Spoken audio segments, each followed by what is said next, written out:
It all started when an unattractive servant and the young daughter of a noble family secretly fell in love.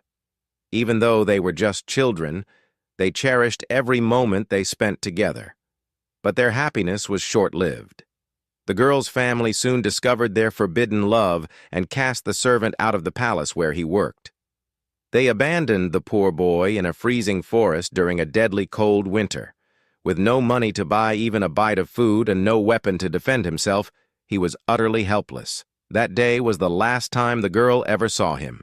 In those final moments, just before they were torn apart, the boy made a solemn promise to her. One day he would return, strong and wealthy enough to be worthy of her. And when that time came, he would ask for her hand in marriage. His words were the only thing that soothed the girl's tears, giving her hope that they would meet again. But things didn't go as they had hoped.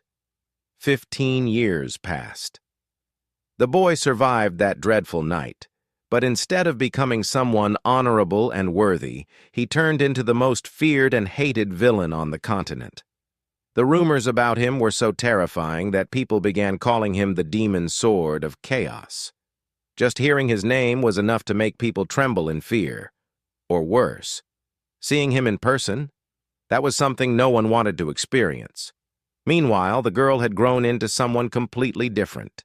She became a symbol of justice and hope, known as the Star of Righteousness and the Lunar Sword. She wasn't just one of the most skilled warriors in the kingdom. Her breathtaking beauty was unmatched. Her presence was so captivating that anyone who laid eyes on her fell in love at first sight. Strangely enough, even after 15 years, she remained loyal to the boy from her childhood, never knowing whether he was alive or dead. She had never forgotten his promise, and for that reason, she refused to let any man get close to her. This was just the beginning of the story.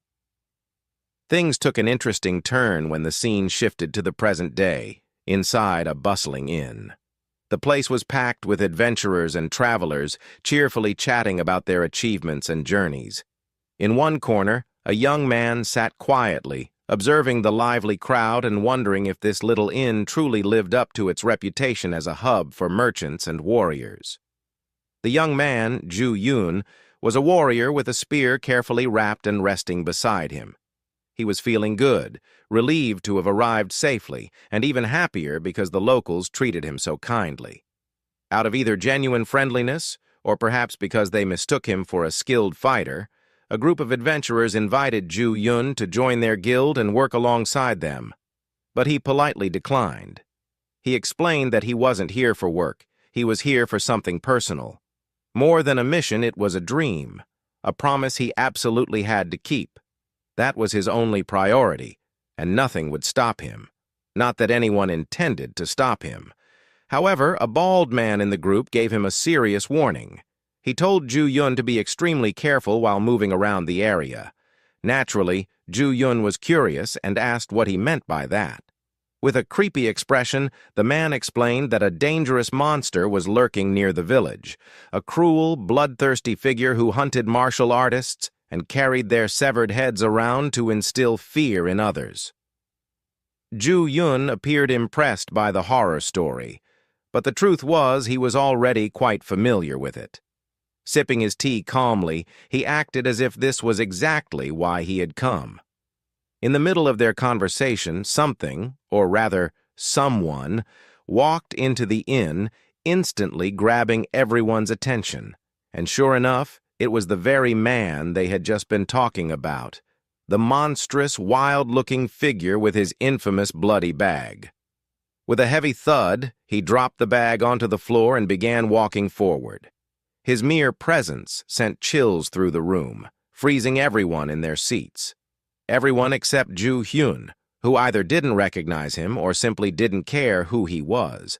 The others, however, were terrified, whispering among themselves, wondering if this was truly the monster from the rumors. With an irritated expression, the man barked at the attendant to call the innkeeper immediately, but the attendant, clearly nervous, explained that the innkeeper was out running an errand and offered to help with whatever the man needed in the meantime. Trying to be polite, the attendant reached for what he assumed was the man's luggage. intending to carry it to a quiet room until the innkeeper returned. But as soon as he looked at the bag, he froze, realizing it was nothing like what he had expected. Still, he decided to carry it. Before he could, however, the man grabbed his hand, stopping him in his tracks. The room fell silent. Everyone watched in terror, fearing this might be the end for the poor attendant.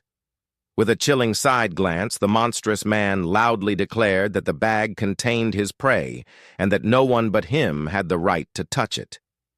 The attendant freaked out, trembling uncontrollably, and the only thing he could do was stammer out an apology for disrespecting him.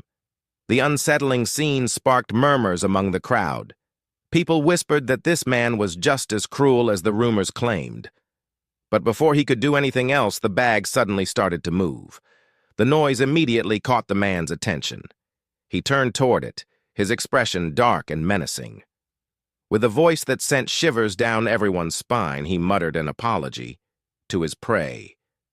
He said he was sorry for letting it suffer and that he would now finish what he had started. Just as his hand reached for the bag, someone sprang into action, stopping him in his tracks. That someone was none other than Ju Yun. He didn't just dare to stop the monstrous man. He stood tall, fearlessly challenging him to an honorable duel. The room went silent in utter disbelief. No one, not even the bald man from earlier, had expected this. Everyone was questioning whether Ju Yun had lost his mind or if he had suddenly gone insane. The monstrous man, now with a fresh wound on his face, turned to Ju Yun, his lips curling into a mocking grin. His tone dripped with disdain as he sneered, "You against me." Ju Yun, still brimming with confidence, boldly declared that he was here to confront the greatest enemy of the martial world, the one responsible for the suffering of every single person in the area. And of course, he wasn't talking about anyone else but this man. He added that this was the dream and the oath that had driven him to come all this way. Hearing what sounded like a childish speech, the ugly, wild-looking man smirked before bursting into laughter, so loud it echoed for miles. Then, with a grin, he said something that caught Ju Yun's attention. The man asked why Ju Yun believed he was the so-called greatest enemy of the martial world. But before Ju Yun could even respond, the man waved it off as if he already knew the answer. Letting out a heavy sigh, he began to explain that not only Ju Hyun but everyone else had completely misunderstood everything about him. However, before he could even finish his sentence, Ju Hyun cut him off, openly mocking him. It was clear Ju Hyun believed the man was just making excuses to avoid a fight. With a loud clang, Ju Hyun slammed his spear into the ground, once again declaring that he had come all this way for one reason alone, to find and fight him. He made it clear that no excuses would be accepted. Seeing how determined Ju Hyun was, the monstrous man gave him a side glance, his expression unreadable, and said, "If that's the case, I accept your challenge, but I need to prepare first." Ju Hyun froze for a moment, shocked to hear this. Then, narrowing his eyes, he shouted, "Don't tell me you're planning to run away!" Before Ju Hyun could get an answer, the crowd around him erupted, yelling at him, asking if he'd gone completely mad. They all made it clear, this infamous monster standing before him was not the kind of man who would ever back down from a fight. There was no way someone like him would run away just to avoid facing Ju Hyun. In everyone's eyes, this ruthless man, who didn't care whether his opponent was rogue or righteous and would do anything to win, had no reason to avoid fighting a kid like Ju Yun. The crowd tried to stop the reckless boy, voicing their concerns and practically begging him to reconsider, convinced he was walking straight into a death trap. They knew that fighting this man was as good as suicide. But Ju Yun wouldn't back down. He had sworn an oath, and no amount of warnings or fear could shake his resolve. He wanted to become the greatest in the world, and to do that, he had to take down the most hated and feared person alive. Not long after, Ju Yun agreed to give the man a short time to prepare for the battle, and the monster disappeared into a room to get ready.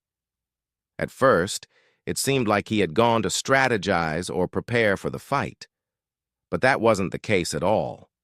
As you well know, this monstrous, cruel-looking man was our protagonist, the servant boy who had survived all these years. Strangely enough, he wasn't preparing for battle at all. He was desperately trying to buy time, searching for a way to escape without fighting. His name was Yahello, and he had only come here to sell his prey, not to cause trouble. And that prey he had brought here?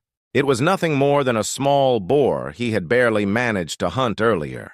Not some martial artist's severed head or anything impressive like the rumors made him out to be. Yahello couldn't understand why he never got a single chance to clarify this ridiculous misunderstanding. Not only was he being labeled as a villain, but as the greatest enemy of the martial world. Yahello knew the truth better than anyone. He couldn't even use his inner power. And in that era, that was the worst possible thing for a fighter. He was as weak as a third-rate warrior, the equivalent of someone with E-rank potential. So why did people keep judging him solely by his appearance? Panicked by the misunderstanding he had been caught up in, Yahello desperately tried to figure out a way to avoid dying in a duel with that persistent guy. The way Ju-yun had charged at him like a madman, all because Yahello, out of kindness, had stopped the inn attendant from touching his dirty bag, made him realize just how dire his situation was. Yahello really didn't want to die, especially not in a pointless duel with some ridiculously good-looking guy. He had dreams. He had promises to keep. He couldn't die before fulfilling them. And speaking of her, fate had a strange sense of timing, because at that very moment, the girl Yahello was thinking about accidentally entered the same village he was in. The commotion caused by Ju-yun, who was still shouting for the demon sword of chaos to come out, soon caught her attention. She had heard all the rumors about this so-called demon sword of chaos, so she decided to approach the scene and see for herself what was going on. When she arrived, she gently tapped the back of Ju-yun's neck. As the boy turned around to see who had touched him, his eyes widened in shock and disbelief. And then, she took off her hat. Her face was revealed. She looked him directly in the eyes and asked if he was the one planning to fight the demon sword of chaos. Her striking red eyes, which perfectly matched her pink and silver hair, and, of course, her incredibly generous curves, made Ju-yun's heart skip a beat. His face flushed red, just like everyone else around them. Before he could even speak, a voice suddenly called out from behind him. Another man, having recognized her, exclaimed in shock, "That's the Lunar Sword, the direct disciple of the former greatest martial artist, Seo Hua." Ju-yun's mind raced. If she was here, then surely, just like him, she had come to take down the greatest enemy of the martial world, the demon sword of chaos. Determined not to miss this chance to make a name for himself alongside her, he boldly declared, "Lunar Sword, let's team up. It would be an honor if you helped me kill Yahello, the infamous demon sword of chaos." But Seo Hua, she had just realized the truth, and she couldn't be happier. She didn't care about the duel. She didn't care about Ju-yun, because after 15 long years, she had finally found him. She had found Yahello. She couldn't wait a second longer to see him, but her reaction left Ju-yun completely baffled. He thought she was impressed by his bravery and his noble intentions. He thought she was looking at him with admiration. And then his thoughts spiraled. Was this it? Had he been chosen to make a baby with her? As Seo Hua slowly began walking forward, Ju-yun's imagination ran wild. He suggested once again that they team up to fight Yahello. and after that, he proposed they form a strong partnership and travel the world together. Meanwhile, inside the inn, everything was chaos. Yahello was still frantically trying to figure out a way to avoid the duel, completely unaware of the even greater chaos unfolding outside. He couldn't stop thinking that the best solution was to report the situation to the authorities, as dueling was strictly forbidden by law. Just as he resolved to fulfill his duty as a responsible citizen and report it, the inn's wooden wall suddenly exploded inward, slashed several times by a sword, before someone made a dramatic entrance. The poor boy jumped into a corner, trembling as he tried to take cover. And of course, it was Ju-hyun. Seeing him made Yahello scream in absolute terror, convinced his life was over before he'd even had the chance to marry Seol-hwa. Crawling backward, Yahello frantically started making excuses, stammering that he wasn't ready yet, that Ju-hyun should wait a little longer, and that this was a private room he shouldn't just barge into without permission. His panicked rambling was suddenly interrupted by Seol-hwa, who stepped into the room and said, "Finally, I've found you." Yahello was completely speechless, whether from seeing the love of his life or from realizing that the girl who had just made that dramatic entrance was her. In an instant, everything became clear. It wasn't Ju-hyun who had broken through the wall, it was her.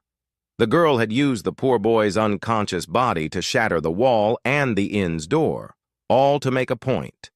A brutal demonstration of what happened to anyone who disrespected Lunar Sword's precious, long-lost lover.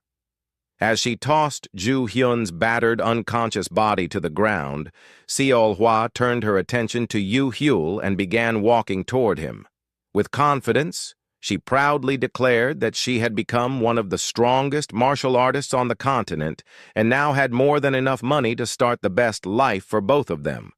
And of course, the money she mentioned wasn't inherited from her family. It was earned by her own hands. She stepped closer, looking at the boy she loved, the one everyone else called the Demon Sword of Chaos. But neither the hated title nor his current pitiful situation could change her feelings for him.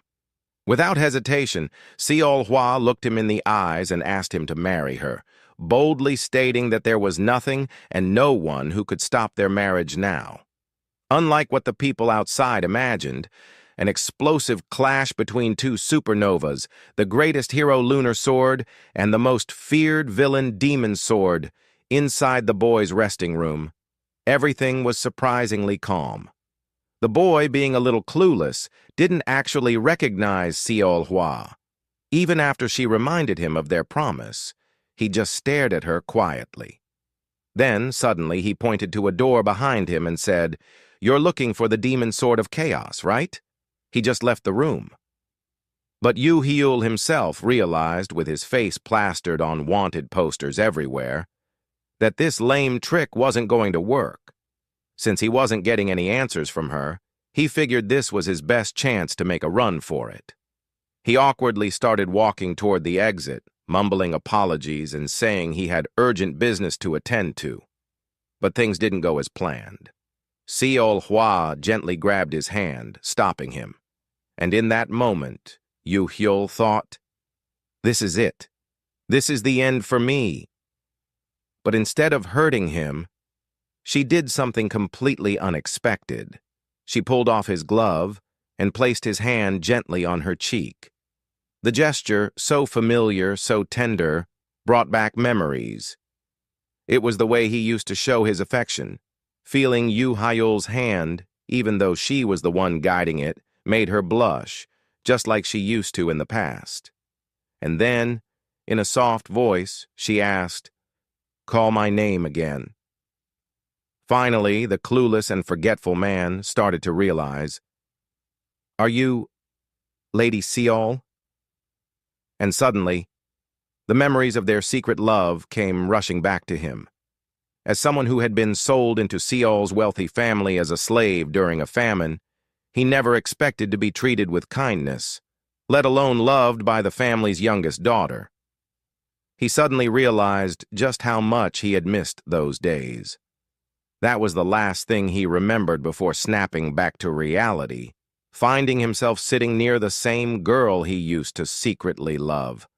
But now, in a private room. As he glanced at her quietly, he realized Hua hadn't just grown into a strong woman. She had become even more beautiful than before. More beautiful than anyone he had ever known.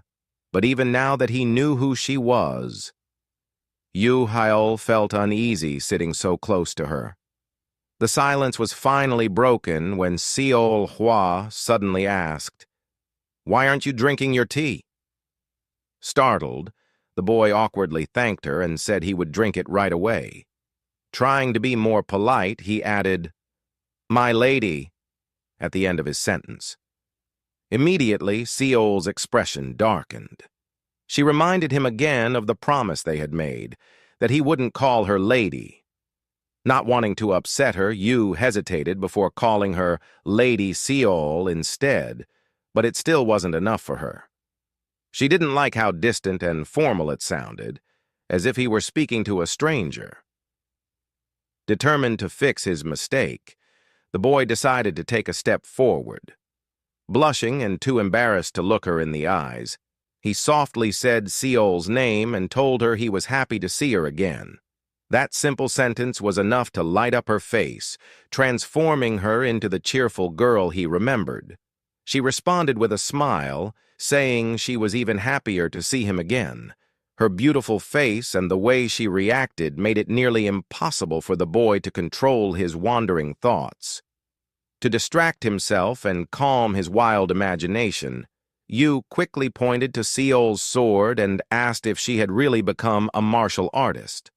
Despite having said it many times before, she proudly repeated that she had worked incredibly hard and had become one of the greatest martial artists. And, she added, all that hard work was for the sake of the person she loved. Yu didn't visibly react as if he remembered their promise, but the image of their last meeting, when he had shouted that he would become strong and wealthy enough to be worthy of marrying her someday, was something Seol could never forget. It took some time before Yu's jaw finally dropped in shock as he realized what she was talking about. On the other hand, Seol assumed that, just like her, he had never forgotten their promise, and his overreaction was simply because he was surprised she remembered it too. The girl then explained how she had managed to find him after hearing the rumors about the demon sword of chaos. Hearing his infamous title made the boy flinch, knowing she probably had plans to question and tease him about it. But Seol didn't bring it up directly. Instead, she began talking about the rumors surrounding the demon sword of chaos. Stories about harassing older women and skipping out on paying for meals. The way those stories perfectly matched Yu's behavior back when he was a slave made her realize that the feared figure everyone spoke of was the same boy she had once loved. Seol grabbed Yu's dirty hand and firmly declared that she didn't care what the world thought of him. It didn't matter if he was cruel, hated, or even a bit of a pervert. She loved him just the way he was. There was only one thing she wanted: to marry him, and nothing else. Unlike Seol, who seemed eager to marry him and start a family as soon as possible, Yu clearly wasn't on the same page. Not only did he show no interest in marriage, but he was also coming up with excuses to avoid it altogether. He quickly found one, telling her that something big was standing in the way of their marriage, an enormous amount of debt tying him down. And for once, he wasn't fully lying. In the past, Yu had tried countless times to learn martial arts and become stronger, but every master he approached would eventually kick him out after seeing his pathetic potential, refusing to train him while keeping his hard-earned money. On one of those days, when he had hit rock bottom, broke, desperate, and hopeless, someone had appeared out of nowhere and offered him money. But in return, Yu had to agree to do something for that person. That was part of the truth, though not all of it. Now, the scene shifted to the Eternal Bureau Guild, where a woman, dressed provocatively, introduced herself as one of the guild's leaders. Her name was Hang Kyung. It turned out she was the person who had saved you by offering him money, though not without strings attached. And of course it was Seol who had come all this way after hearing about it, determined to solve the one problem that was keeping Yu Heol from marrying her. Seol didn't hold back and immediately questioned the way this woman manipulated men like Yu Heol, paying off their debts and then using them as if she owned them. Of course, Seol had come to this conclusion based solely on her perspective and Yu's explanation. But Han Kyung herself looked genuinely confused, not understanding why this girl was accusing her of such things. The truth was, Han Kyung was more like a sugar mommy to Yu Heol. She had been financially supporting him in every way he needed, only in return for using his feared title. Now, Yu was starting to regret dragging his only supporter into this awkward mess. Unlike everyone else who hated him for no reason, Han had not only paid off his debt, but also covered his living costs without asking for much in return. As for Yu Heol, the real reason he was using this debt excuse to avoid marrying Seol was because of how he thought she saw him. He believed Seol had misunderstood, thinking he had become the worthy man he once promised to be. A warrior, someone on her level. The thought of getting into serious trouble later when they were married, being beaten and interrogated after revealing the truth and not being able to do anything about it made the boy panic. So, he came up with this excuse to avoid it. In a desperate move, he recklessly decided to drag Han Kyung right into the middle of his mess, as she was the only one he could rely on. That was when the woman glanced at Yu Heol's stupid-looking face, which was secretly pleading with her to play along. Being as sharp as ever, Han quickly picked up on the situation, realizing that Yu Heol had brought Seol here, hoping to use her help and knowledge to get rid of this problem. Just then, Seol demanded to know the total amount of money Yu Heol owed. Han hesitated for a moment before saying it was complicated. She wanted to throw out some ridiculously high number for the boy's debt, something so outrageous that Seol wouldn't even consider paying it off. Finally, Han came to a decision and confidently announced that if Seol wanted to clear his entire debt, she would need to pay 10,000 gold coins. That was exactly what Yu Heol had expected her to say. The dumb boy was relieved. He knew there was no chance Seol could come up with such an outrageous amount, especially for someone like him. And even if she tried, it would take her forever to gather it all. Hoping to buy himself more time and maybe even find a way to escape, he suggested they head back and think it over some more. But to everyone's shock, Seol suddenly pulled out a big bag, completely out of nowhere, or maybe out of her ass. A bag stuffed full of gold coins, more than enough to pay off Yu Heol's debt. Both Yu Heol and Han were stunned, their eyes wide as they wondered where on earth the girl had suddenly gotten that massive bag. Yu Heol's entire plan had completely fallen apart, and his disappointed expression didn't go unnoticed by Seol. However, she assumed he was feeling ashamed because she was paying off his debt, rather than realizing he was actually upset about losing his excuse. Seol tried to comfort him. She gently reassured him, saying that since they were going to get married soon, there wouldn't be his money or her money anymore. Everything would belong to both of them. To make matters worse, she added that nothing was ever wasteful when it came to Yu Heol. Her words hit the boy like an arrow straight into his unworthy heart. They cut deep, forcing him to rethink his entire decision. Han Kyung, on the other hand, was still stunned as she stared at the pile of gold coins, realizing it was way more than she had asked for.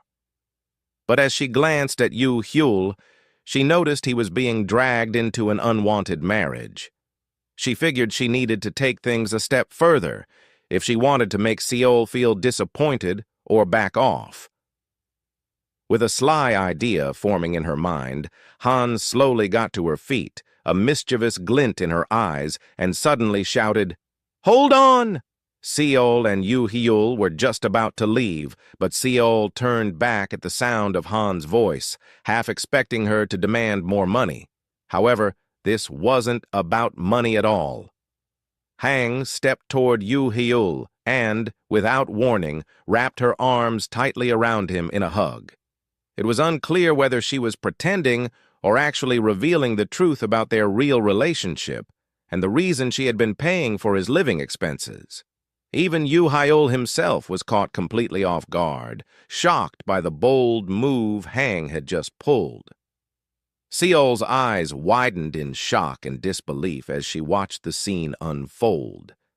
Ignoring her for a moment, Hang leaned in and whispered to Yahello with a meaningful glance, "Don't panic. I'll handle this girl for you."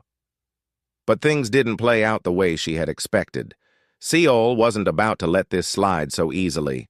Her response was immediate and intense. First, her glowing sword appeared in her hand, and then her entire body became cloaked in wild, crackling lightning.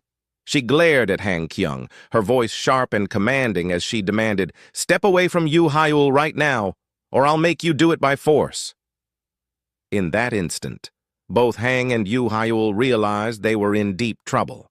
They had only two options: step away from each other peacefully, or face the terrifying consequences of Seol's wrath.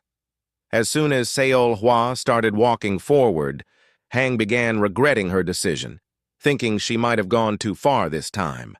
On the other hand, Yahello was desperately begging Seol to calm down, explaining that it was all just a misunderstanding and not what she thought. Seol, however, ignored both of them, still moving closer and demanding that they stay away from each other immediately. Her eyes made it clear she wasn't joking. She might actually kill them both. In a panic, trying to convince her and save their lives, Yu blurted out, "Stay calm, Seol Hwa. You're someone really important to me." That one sentence worked like magic, like pouring water on a fire. It made the furious girl pause, her anger slowly subsiding as she calmed down to her usual self. Seeing this, Yu felt a wave of relief, knowing they were safe now. However, even though Seol wasn't angry anymore, she was heartbroken, sad to think the person she loved had betrayed her with a sugar mommy. Yu wanted to apologize and explain that there was no real love between him and Hang, but Seol didn't want to hear any of his excuses. Without a word, she turned and started walking toward the door. Yu ran after her, trying to stop her and explain everything, but she ignored him and kept going. He never wanted to hurt her feelings, but Hang, on the other hand, seemed quite pleased with how things had turned out. In her opinion, everything had worked out perfectly. Yu turned to her in shock. He didn't question or blame Hang for her wild actions. Instead, his expression said everything. Upsetting and hurting Seol wasn't his intention at all. Hang simply returned to her seat and started sharing her experiences as a guild leader and merchant with him.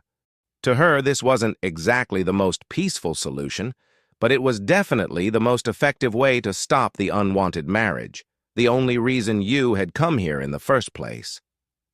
Yahello was surprised, almost stunned, to be reminded of that fact. But instead of feeling happy about achieving his goal, he was filled with guilt. A few minutes later, on the other side of the village, something caught the attention of the villagers nearby. It was, of course, the demon sword of chaos.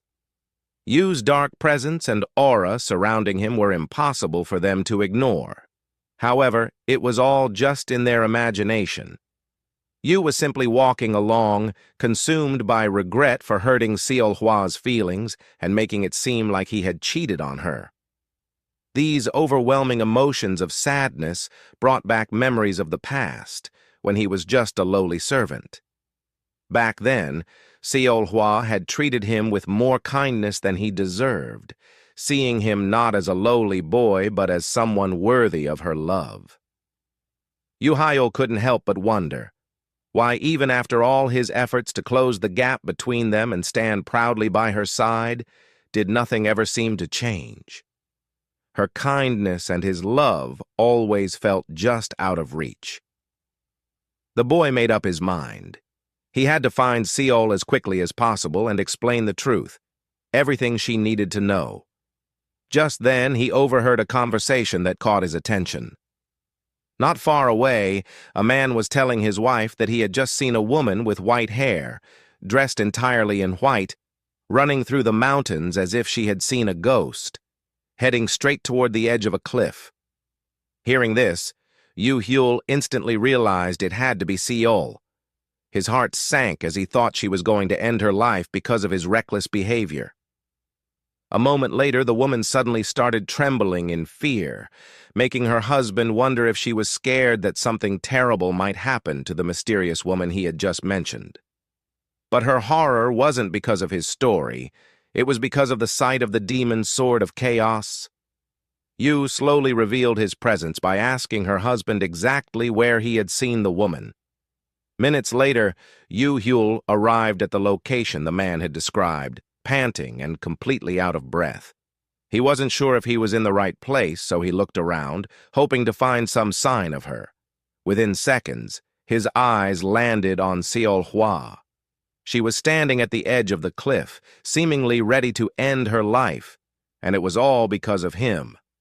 Without hesitation, faster than a bolt of lightning, the boy dashed forward and hugged her from behind, shouting that he would marry her right now if she reconsidered her decision to commit suicide. But to his shock, it wasn't Seol at all.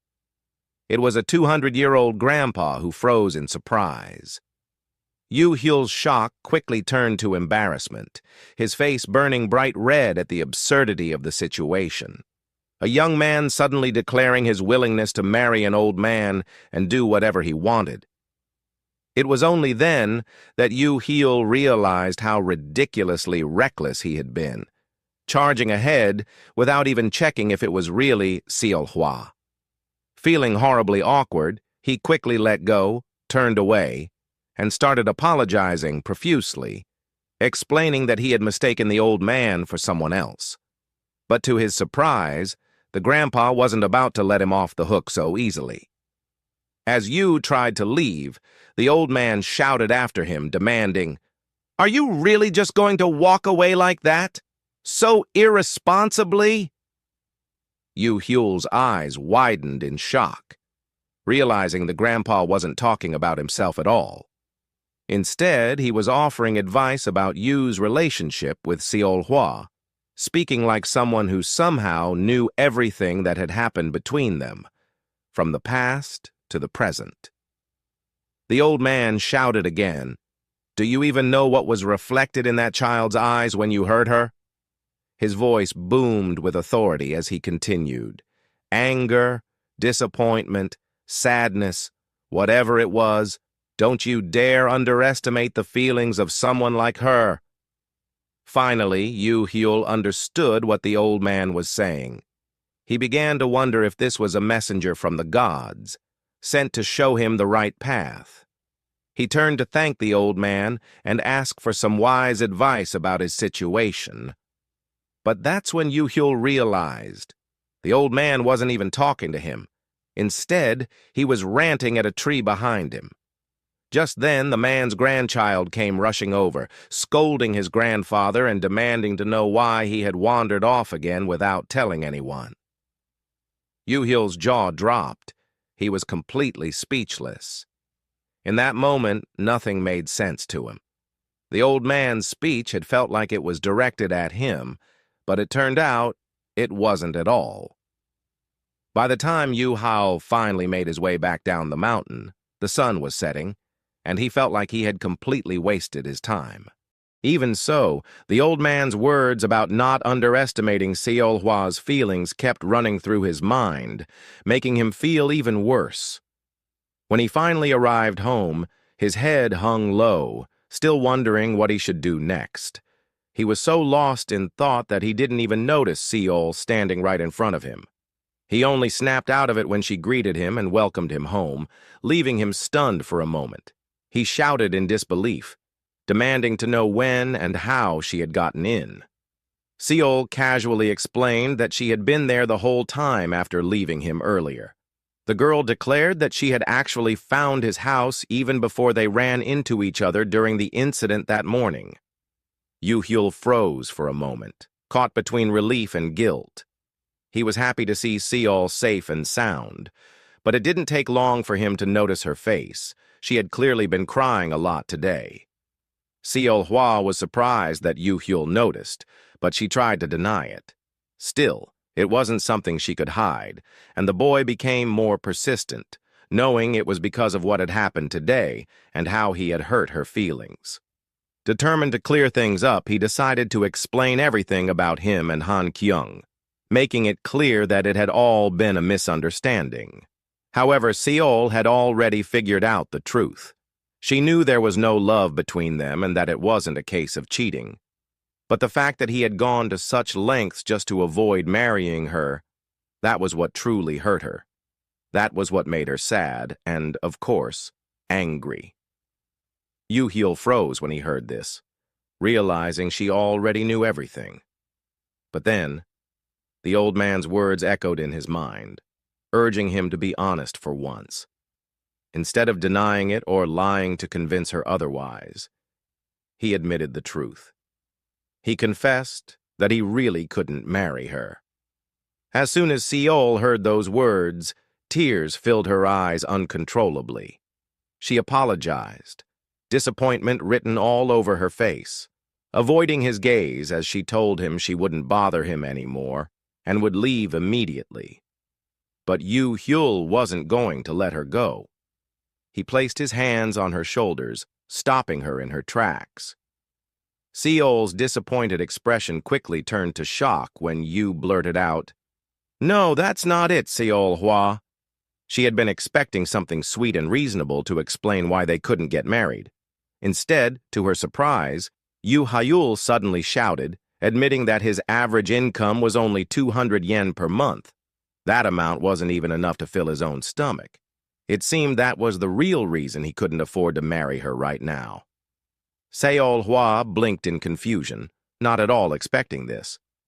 Yahello, unable to hold back anymore, pointed to the shabby house and confessed that he had only been able to rent it through an acquaintance, thanks to Han Kyung's help. Without her support, he would have been sleeping naked on the streets. He didn't sugarcoat anything, clarifying that the rumors about him were just exaggerated stories built on misunderstandings. He wasn't some skilled or amazing warrior worthy of being called the demon sword of chaos. He hadn't even fulfilled the promise he had made to himself. Despite everything, Yahello didn't want to lose Seol, not even after breaking her trust. He looked her in the eye and asked if she would give him another chance. Like in the past, back when she had loved him unconditionally, he vowed to do whatever it took to become stronger and wealthier, to become the man she deserved, just as he had promised.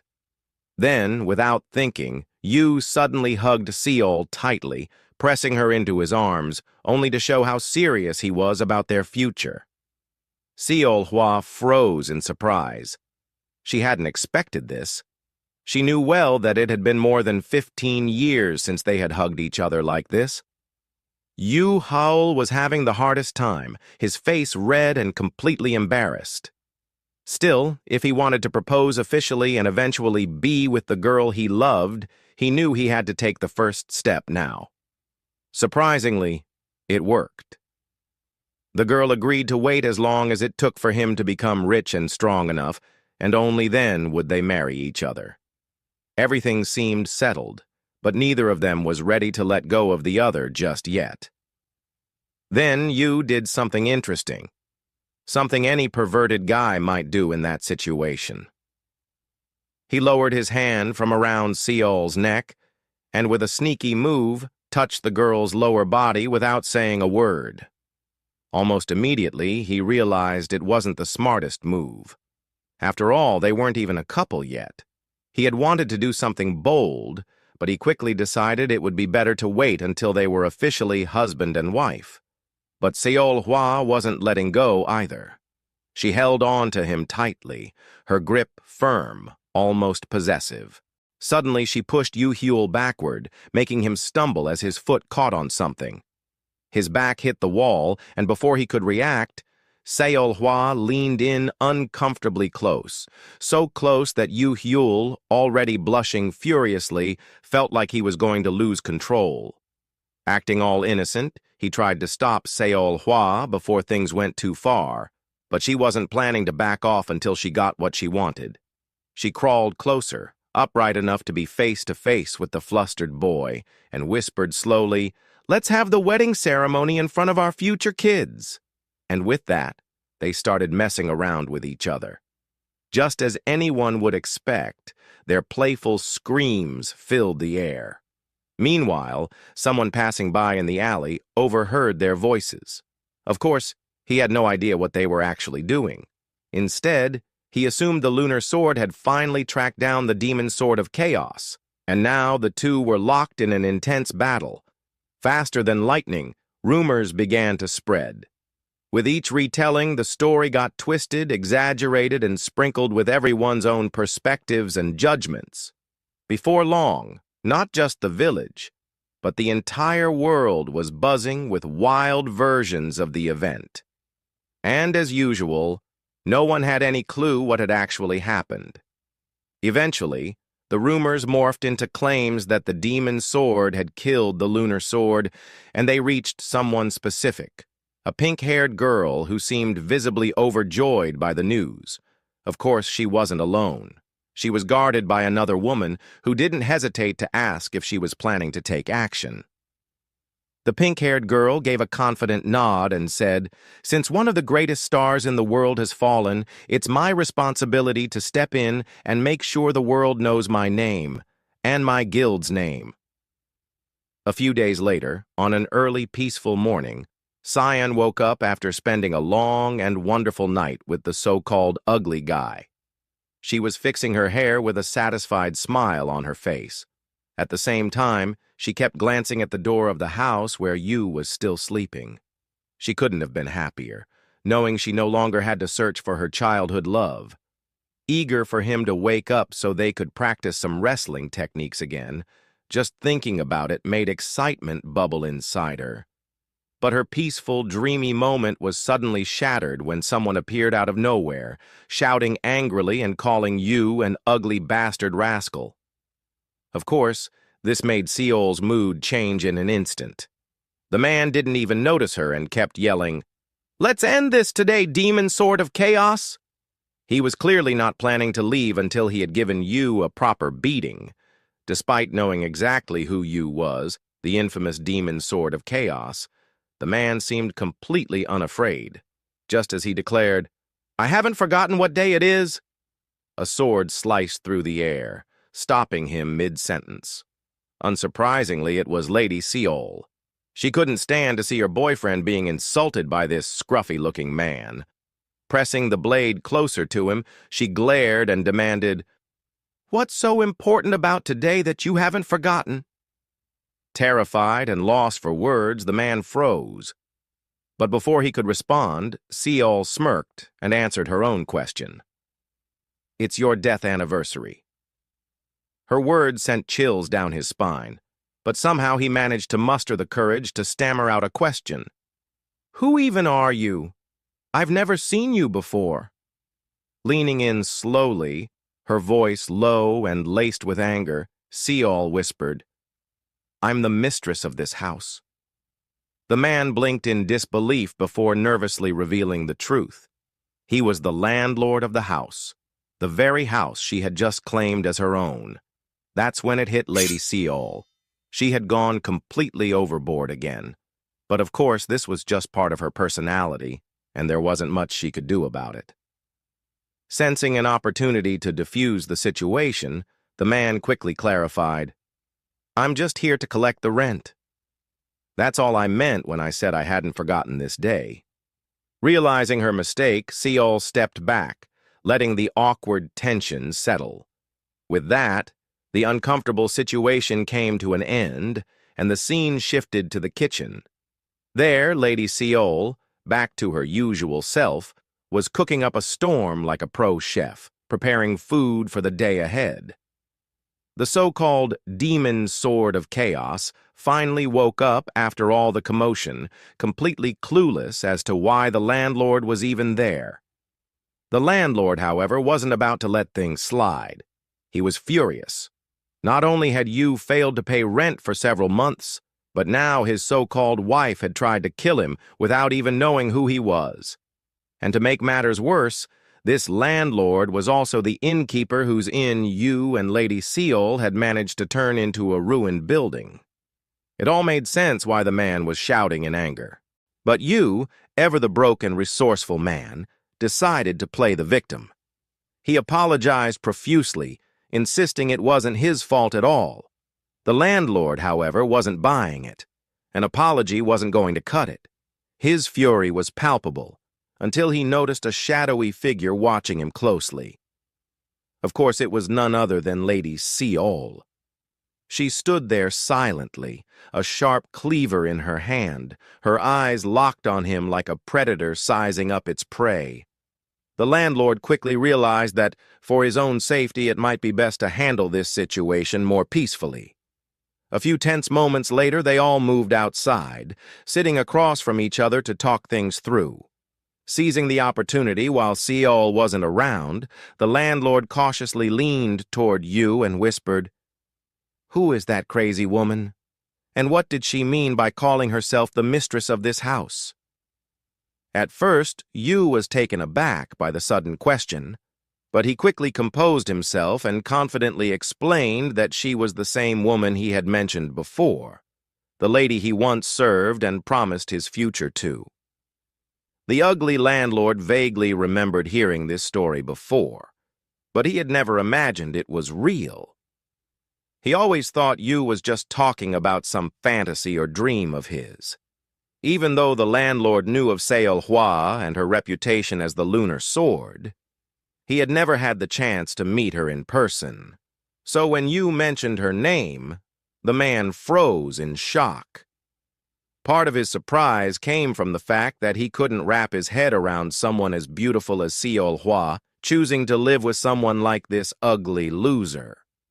But what truly left him stunned was realizing he had heard some unsettling rumors about them. The irony was that Yu was the only one completely unaware of these stories about himself and Seol. Apparently, after that magical night for Yu and Seol, several wild rumors had begun to spread. And as an innkeeper who interacted with countless people, the landlord had heard most of them. Of course, he had dismissed them all as nonsense, until now. Now, one particular rumor seemed to click, the story about how the demon sword of chaos had tricked and cowardly trapped the lunar sword by hypnotizing her, enslaving her, and forcing her to do whatever dirty, shameful things he wanted. Hearing this for the first time, Yu freaked out. He never imagined people would come up with such wild stories about him, but honestly, if anyone saw how Seol cared for this ugly guy, they probably wouldn't come up with a better explanation. Just then, Seol herself joined the conversation, bringing out the well-prepared food she had made for them. Even in front of the landlord, she didn't hold back. With love and care, she started feeding her future husband, as if no one else was there. Yu, completely caught off guard, was impressed by her boldness, while the landlord sat there watching the scene unfold. This only made him feel even more conflicted. On one hand, it made the rumors seem more believable. On the other hand, it sparked a mix of jealousy, or maybe even disgust, at their public display of affection. Still, being a kind-hearted man, he decided not to interfere.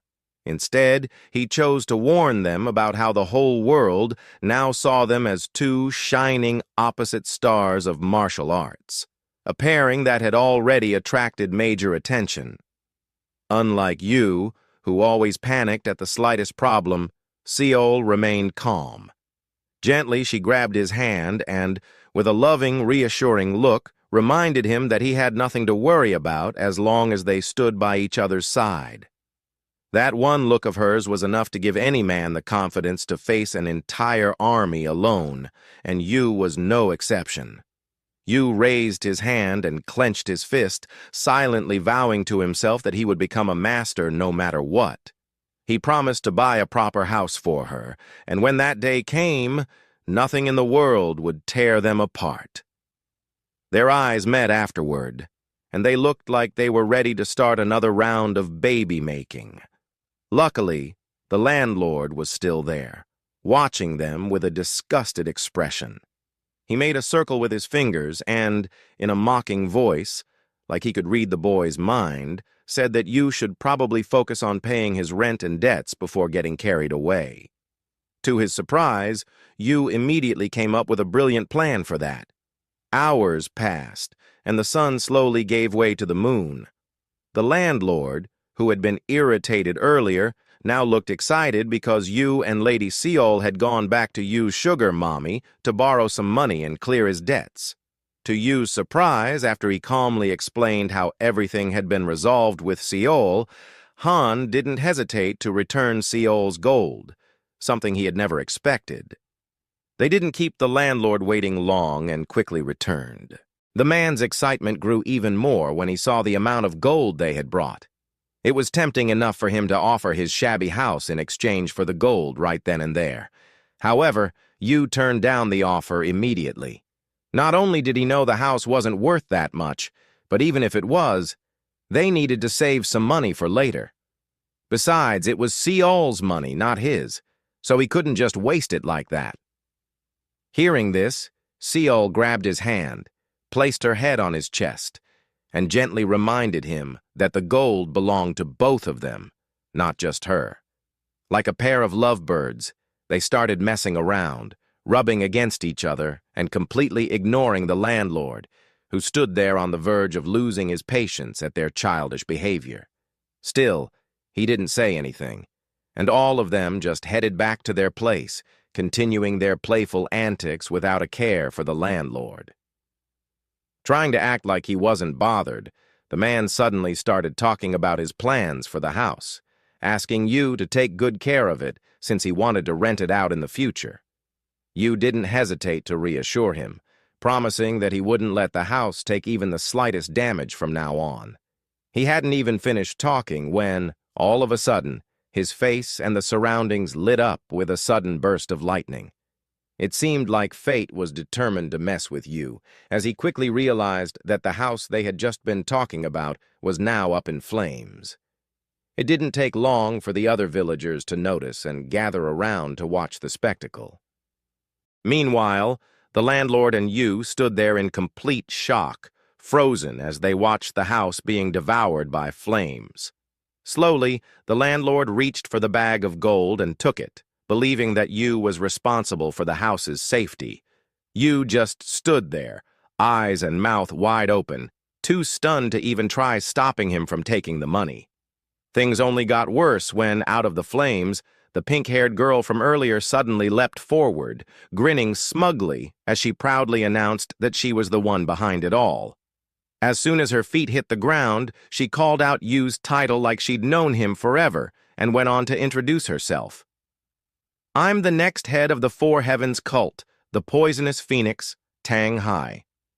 But instead of looking intimidating, she was more like a hyper 13-year-old, flat-chested and full of energy, practically bouncing as she yelled that she was there for one reason only: to assassinate him.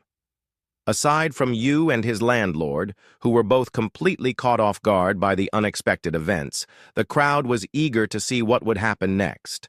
Tang Hai stood there fearlessly, all alone in front of the roaring flames, while the rest of the villagers formed a circle around her, watching intently. After what she clearly thought was an epic entrance, she immediately challenged the demon sword of chaos, giving Yu the chance to make the first move. But before she could finish basking in her moment, two massive waves of lightning suddenly shot toward her. The deadly blasts weren't aimed directly at her but passed close enough to make their presence known, destroying what little remained of the burning house behind her. In an instant, Tang froze, caught off guard by the unexpected attack, and for the first time, her confidence wavered. That's when Seol stepped forward, her expression cold and determined. She announced that if Tang wanted to fight, she'd have to face her first before even thinking about going after you. Seol made it clear she could have ended Tang right then and there, but chose to play fair. This time, though, she wasn't holding back. She was ready to take down anyone who insulted the only reason she lived and breathed. Instead of retreating, Tang smirked, her confidence quickly returning, and declared she was more than ready to face Seol. "Long time no see, Lunar Sword." "Long time no see, Lunar Sword," she said with a challenging grin, making it clear she was already familiar with her opponent. Lady Seol kept walking forward, surrounded by a glowing white aura and flashes of light. Ahead of her stood the overly confident, flat-chested kid, her body radiating a green, flame-like energy, waiting to confront her. Tang Hai hadn't expected to run into Seol on her way to capture Yu, or at least pretended not to, but she still believed Seol was no big deal and wouldn't be much of a challenge. Seol paused for a moment, visibly annoyed by Tang, who was rambling on like an overly excited child. Watching Seol's expression, Tang decided not to waste any more time and show her exactly what she was capable of. With confidence, she launched her secret move, fully intending to finish Seol off in one blow. Unfortunately for Tang, her plan failed miserably. Within seconds, she was half buried in the dirt, with only her head and chest sticking out. She was completely stunned at how easily she had been defeated. In the meantime, nearby villagers worked together to put out the flames that had engulfed the house. The boy didn't seem to care much about the damage, unlike the landlord, who was determined to make Tang pay for his house.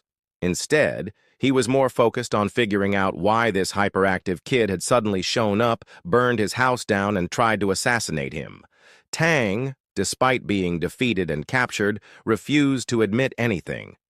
She acted like she was the victim in all this and that the demon sword of chaos was harassing her.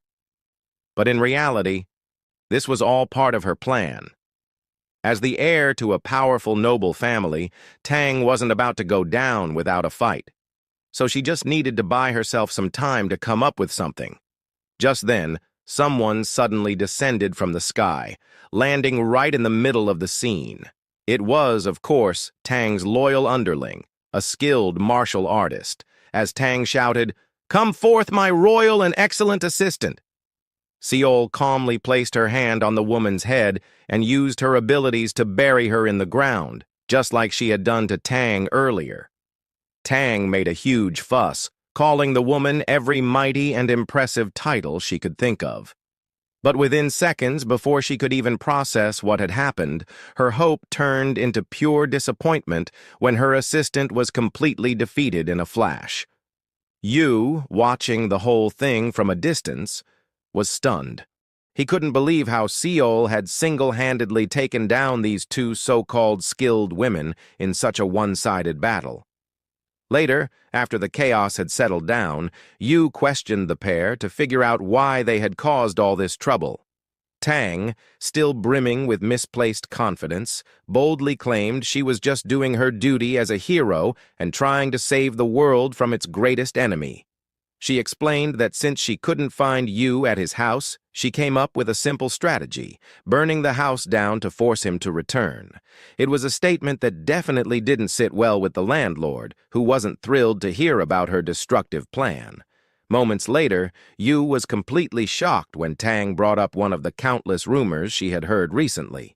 She claimed that the so-called demon sword of chaos had taken Seol's parents hostage and was forcing her to do whatever he wanted. Tang even said one of her reasons for coming here was to rescue Seol and free her parents. Yu suddenly froze, his mind racing. Something didn't add up. Just moments ago, Tang had been trying to kill Seol, and now she was claiming she came here to save her because of some rumors. It didn't make any sense. Tang seemed to be hiding her real intentions, but to her surprise, her own assistant, the one she had proudly called the Silent Demon earlier, decided to spill the truth.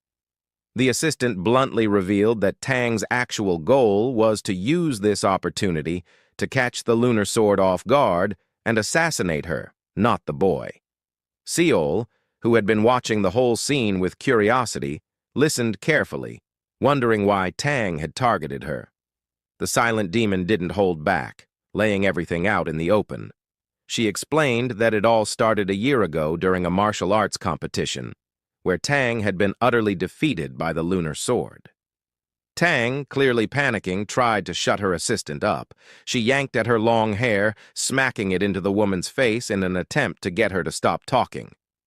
"You're my underling, not theirs," Tang hissed, desperate to make her come to her senses. But the assistant completely ignored her and kept spilling the truth. The silent demon glanced at the aftermath of Seol's earlier attack and admitted that she, too, had wanted to go after her, not just to avenge Tang's defeat, but also to make a name for herself. However, she knew she wasn't strong enough to take on the famous lunar sword, so she didn't dare make a move until now. Yu watched in surprise as the woman went on to declare that she had also come here after hearing the same rumors, stating that she planned to make a name for herself by killing 2 birds with 1 stone. The plan? Knock the demon sword of chaos out, take him down, and then swoop in as the hero who saved the lunar sword. After hearing this bizarre story, Yu and Seol exchanged confused looks. Were these two supposed to be master and subordinate? Or were they just 2 random strangers who only cared about themselves? Tang, unable to handle the humiliation any longer, suddenly let out a scream, as if someone had just poked her in the butt with something sharp. In her frustration, she finally started admitting everything, confirming what her assistant had said about her true intentions. She confessed that Seol's overwhelming power hadn't just humiliated her, it had made her realize that there were probably countless others out there like her, counting down the seconds, waiting for their chance to take revenge on Seol. Seol, on the other hand, didn't bother saying anything, neither to defend her reputation nor to explain her true intentions. Just then, Tang ordered her less-than-trustworthy assistant to move on to the backup plan before things got any worse. At first, the talkative demon didn't seem interested in cooperating. However, when Tang kept pushing, she suddenly sprang to life, leaping out of her grave and freeing herself in one swift motion. In the blink of an eye, she appeared right in front of Yu, catching him completely off guard. He realized he had let his guard down, but deep down he knew it wouldn't have mattered, even if he had been on high alert. As a third-rate warrior, he wouldn't have been able to react in time anyway. Their gazes locked, the silent demon, ready to do her job, and the boy, bracing himself to be torn apart. Seol, who had also let her guard down and hadn't seen this coming, quickly tried to step in and protect Yu, but in the very next moment, her eyes widened in shock. The demon didn't harm Yu. Instead, she appeared on top of a nearby cliff, with someone else standing close to her. Tang's expression shifted, turning into that of a cheerful, overly confident kid again. She said casually, "This wasn't really what I wanted to do, but you forced me to use this dirty trick." That's when everything started to come to light. The silent demon suddenly brought out a 100-year-old granny from nowhere and held a knife to her throat. Yu reacted like he recognized the old woman, like she looked really familiar to him. Seeing this gave Tang her confidence back. She shouted at Yu to surrender immediately before she used his precious hostage against him to force his hand. Unfortunately for Tang, Yu didn't actually know who the granny was. He just felt sorry for her. That's when the atmosphere grew heavy, and an awkward silence filled the air. Everyone stood there, watching him in shock. Tang, however, didn't buy it. She thought the so-called demon sword was just pretending not to know the granny so he wouldn't lose the upper hand. To snap him out of it, Tang yelled, "It's your mother, the one who gave birth to you. How can you say you don't know her?" Yu scratched his ugly face awkwardly and looked sad. After a moment of hesitation, he finally said, "My mom, she died when I was only 5. Tang was speechless. Her eyes went wide and her mouth hung open in disbelief. But her shock didn't last long because everything was confirmed when the granny suddenly started shouting in anger.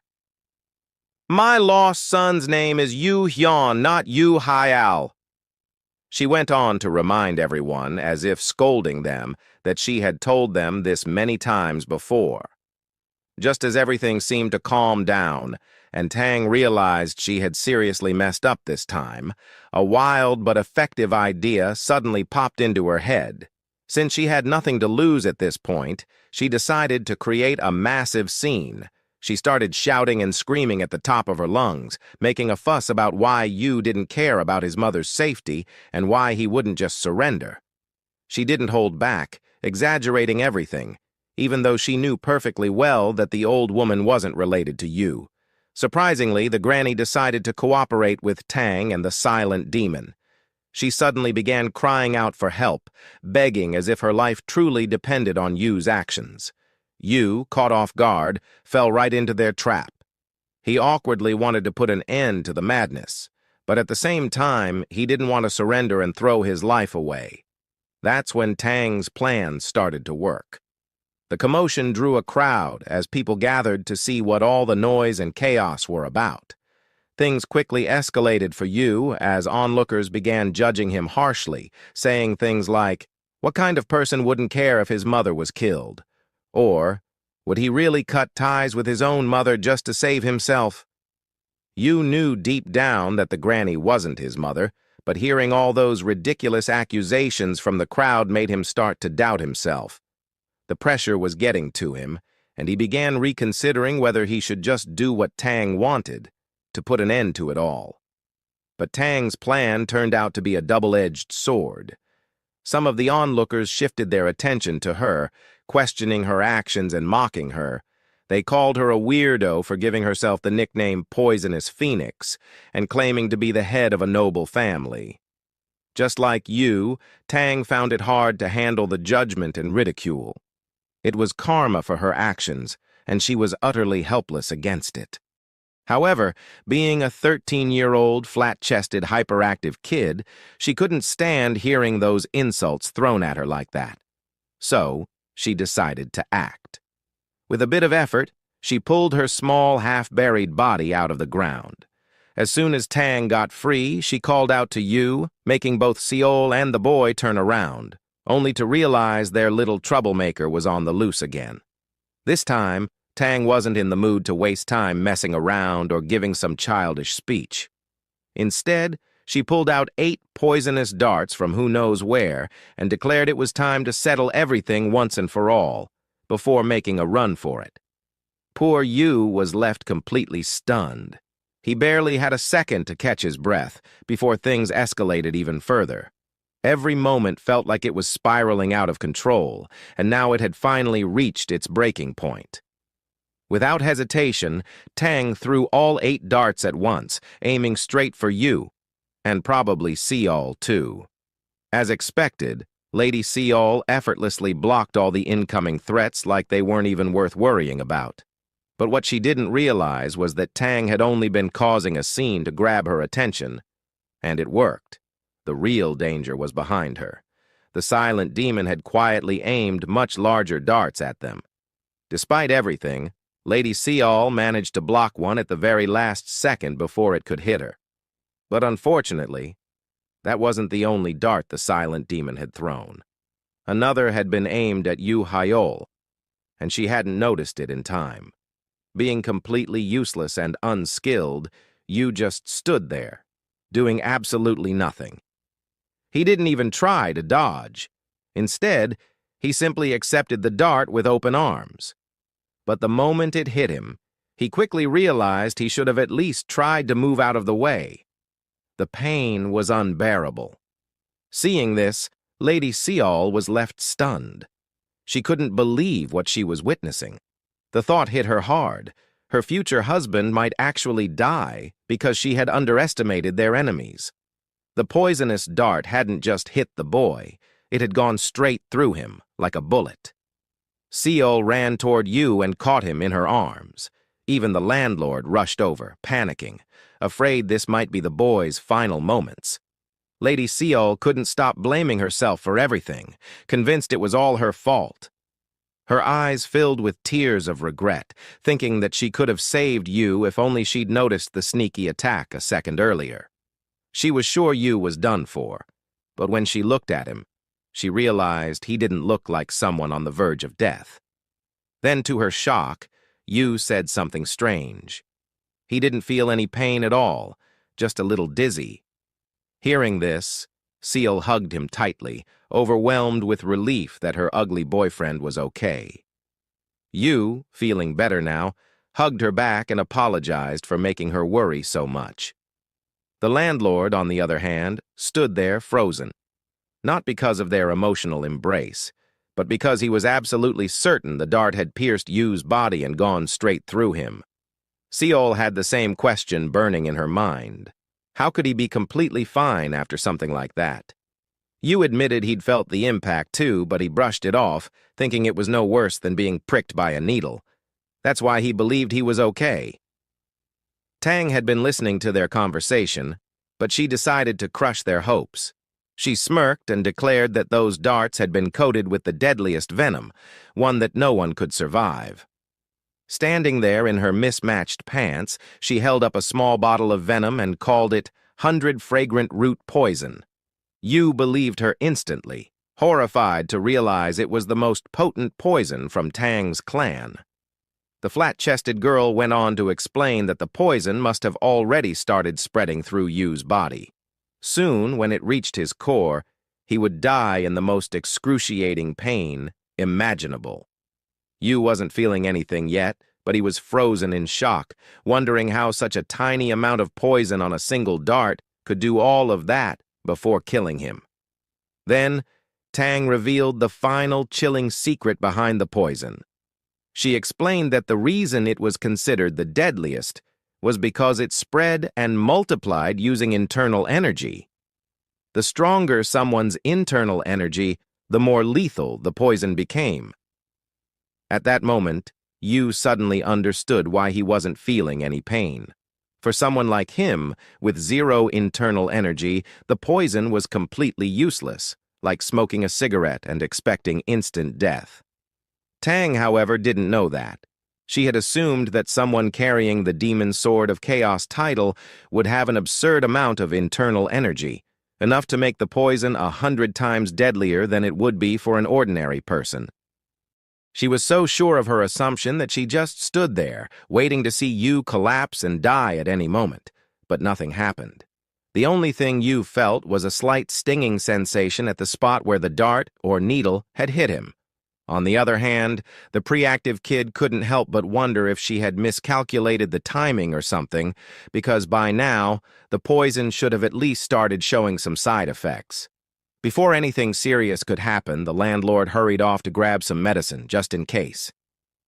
Meanwhile, Lady Seol started crying again, bawling like a little kid, convinced that because of her mistake, Yu could actually be dead by now.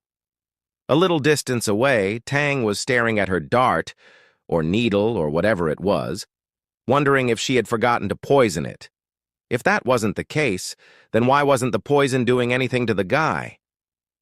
Glancing at her poison bottle, the flat-chested, overly eager girl began to wonder if she had accidentally used something else instead of her clan's venom. To confirm her suspicion, she decided to test it out. Tang lightly tapped her pointer finger on the tip of the needle. It only took a few seconds for Seol and Yu to notice that something was seriously wrong with the overly eager girl. That tiny amount of poison that entered her body with that tap was enough to send her into extreme agony, exactly the kind of pain she had expected Yu to feel. But at least now, she was sure the poison was working perfectly fine. Hours or maybe even days later, in an unknown place, Tang slowly started to regain consciousness, lucky enough to have survived. It didn't take long for her to recall the last thing that had happened. She immediately sat up on the bed she was resting on and shouted, "Where am I?" Yu was sitting a little farther away, waiting for her to wake up. Without much emotion, he casually answered, "You're in the village clinic." The last thing Tang expected to see was the so-called demon sword of chaos acting like he actually cared about her well-being. The boy didn't miss the chance to tease her, explaining with a smirk how he had brought her there after her spectacular seizure on the ground. Then, with a creepy grin, Yu added that they could continue and settle everything that had been left unfinished before she passed out, if she was up for it. But Tang wasn't in any condition to do anything. Her body was still visibly trembling, the lingering effects of the venom reminding her just how potent her poison really was. She couldn't help but think that Yu must have achieved ultimate mastery over controlling internal energy, so perfect that even her deadly poison couldn't harm him. In simple terms, only someone as powerful as a sect leader could have pulled that off. Still clueless about the truth, Tang turned to Yu and asked, "Why did you spare my life, even after I tried to kill you multiple times?" According to Yu, Seol had been angry enough to let Tang die for hurting her precious boyfriend, but it seemed he had insisted on saving her. Yu claimed he convinced Seol by saying he had some unfinished business that only the two of them could handle. The flat-chested girl froze for a moment, realizing she was nothing more than a hopeless kid in front of him. If even the lunar sword had surrendered to him, then someone like her had no choice but to accept whatever he said. Clenching her fists in frustration, Tang hated the idea of being defenseless and humiliated like this. She had dreamed of becoming a righteous hero, yet here she was, ending up as some kind of servant to a devilish guy. But as much as it burned her, she also realized something else. The rumors weren't true. It didn't seem like there was any hostage situation or brainwashing that forced the lunar sword to defend this guy. Yu, still wearing his deadly serious expression, interrupted her thoughts and cut straight to the point, stating what they needed to do next. But the moment he mentioned her family and clan's name, before he could even finish, Tang jumped in and interrupted him. She might have looked like an impulsive kid, but she wasn't about to let her family take the heat for her actions. Firmly, she announced that she would personally take full responsibility for whatever he wanted her to do. That's when Yu didn't hold back and bluntly stated that she owed him 10,000 gold coins for the burnt-down house. And some extra for all the trouble she had caused him. Without a second thought, she agreed, thinking she could easily gather the gold and pay him off. But here's the catch. There was a huge problem. Yu wanted the first payment right now. Tang, on the other hand, didn't even have a single gold coin to her name. So Yu decided to get creative. Instead, he suggested she could do something if she really wanted to pay off the debt faster. And no, it wasn't that kind of dirty thing you might be thinking. Instead, they headed to the landlord's guest house, where Tang was stuck working as an attendant for him. She'd have to keep at it long enough to clear her debt before she could leave. Now, as a noble girl and a martial artist, Tang struggled hard with her new job. For the most part, it was a nightmare. She couldn't stop complaining to Yu every chance she got. She never imagined the demon sword would drag her into something like this, working to pay off her debt. In her head, she thought Yu and his waifu were planning to do something forbidden or sinister to her body. But nope. It was just her wild imagination running loose. She snapped out of her daydream the moment someone shouted, "4 guests just arrived. They need service on the 2nd floor." Before Tang could even react, Seol, as if no one else in the room existed, plopped herself right onto Yu's lap and rested her head on his chest. She seemed a little suspicious that Tang might be up to something shady or planning to hurt him in some way. So even when Yu told her to get up, she flat out refused. Yu, on the other hand, calmly explained that he didn't think Tang would try anything. He believed she wasn't going anywhere or doing anything to hurt him. She had already admitted her mistake and was willing to make up for it, no matter how long it took or how much they made her suffer. And with Seol being all cute and lovely on his lap, Yu couldn't even bring himself to think about forcing Tang to pay off her debt in any dirty or twisted way.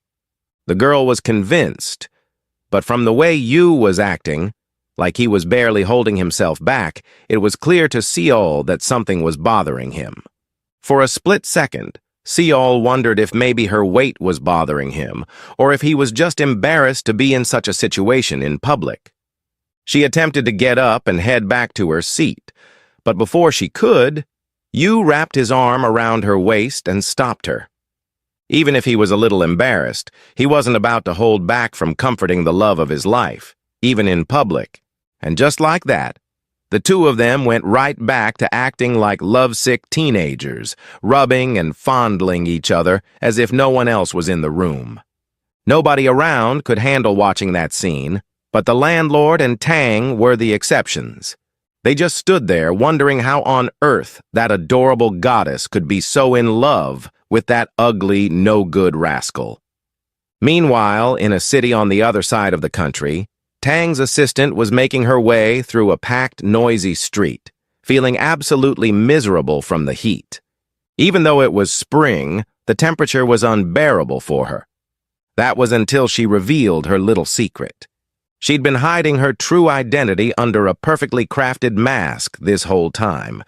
But since no one in this city would recognize her anyway, and to help herself cool down, she decided to take it off. As soon as she did, she felt better. She figured she could rest here for a while before the next time she crossed paths with Yahello and Lady Seol, a moment she couldn't wait to experience again.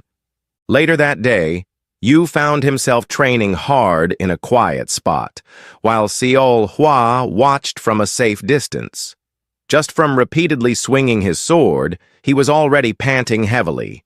He felt completely exhausted, but the thought of how lucky he was to have survived this time pushed him to work harder. He didn't want to be a burden on anyone anymore.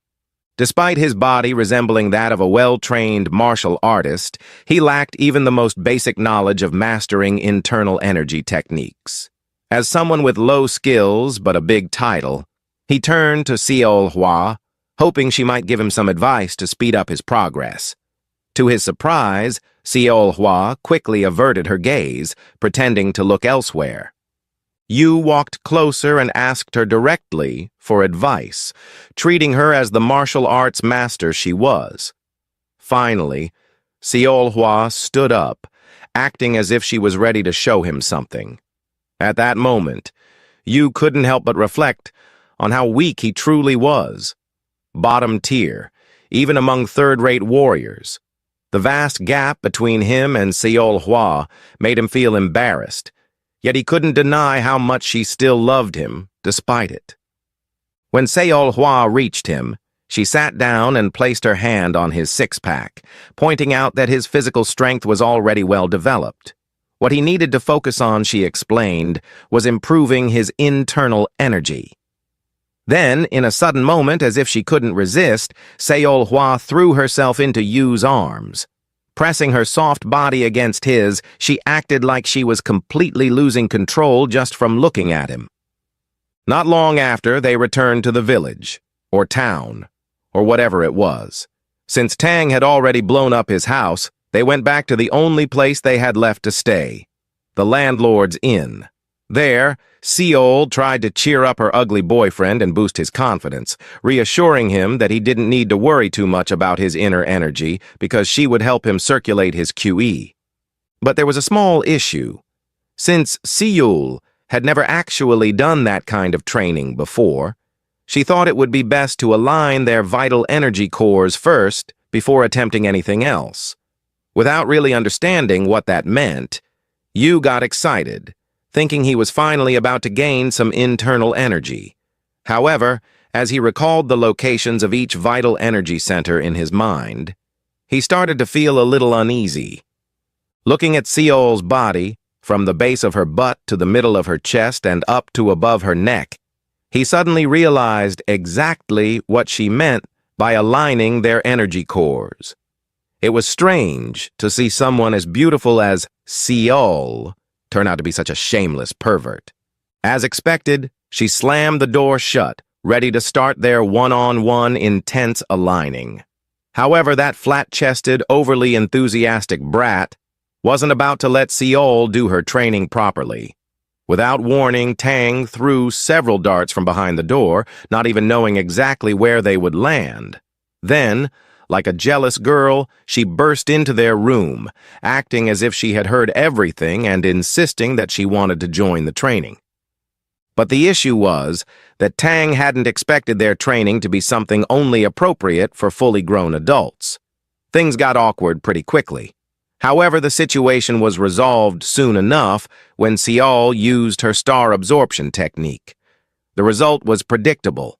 Tang ended up beaten on the floor with a bruised and swollen face, while Seol stood protectively in front of Yu, clearly furious that Tang had not only interrupted their training but had also seen her lover naked.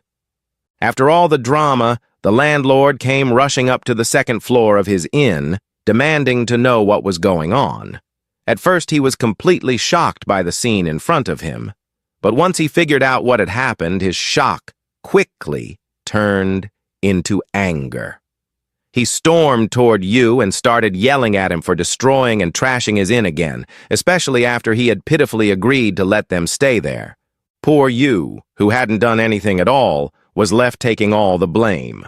The landlord didn't dare say a word against the lunar sword or that overly energetic kid, so Yu became the easy target.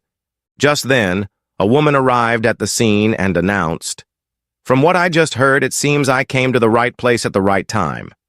Whoever she was, she managed to catch Yu Hyeol's attention amidst the small chaos. Naturally, it turned out to be Yu's sugar mommy, Han Kyung, who had come to visit him after hearing about everything that had happened recently. It seemed Tang hadn't met the sugar mommy before, so she didn't recognize her.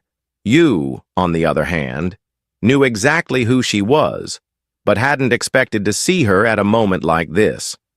Among the group, the only one who seemed genuinely happy to see Han was the landlord. He practically started begging for help, asking if she could stop the lunar sword from killing him for raising his voice at her boyfriend. Han, however, didn't pay the landlord any attention. She was there for a different reason, to make a proposal. She mentioned that she had a great job lined up that would help them earn enough money to rent a much better place for themselves. Without asking too many questions about what the mission actually was, they agreed to it on the spot. Hours later, a carriage was making its way through the middle of nowhere, completely unaware of the danger lurking ahead. Hidden in the shadows, a group of bandits lay in wait. Moments later, they leapt out from their hiding spots, blocking the carriage and cutting off its path. Without hesitation and full of confidence, the bald bandit strode up to the back of the carriage and demanded that the merchants kindly hand over some of their belongings before they lost their lives. But what he didn't expect to find was 4 intimidating figures waiting for him inside. The sight of them made him feel like a helpless little bug caught in the web of 4 giant spiders.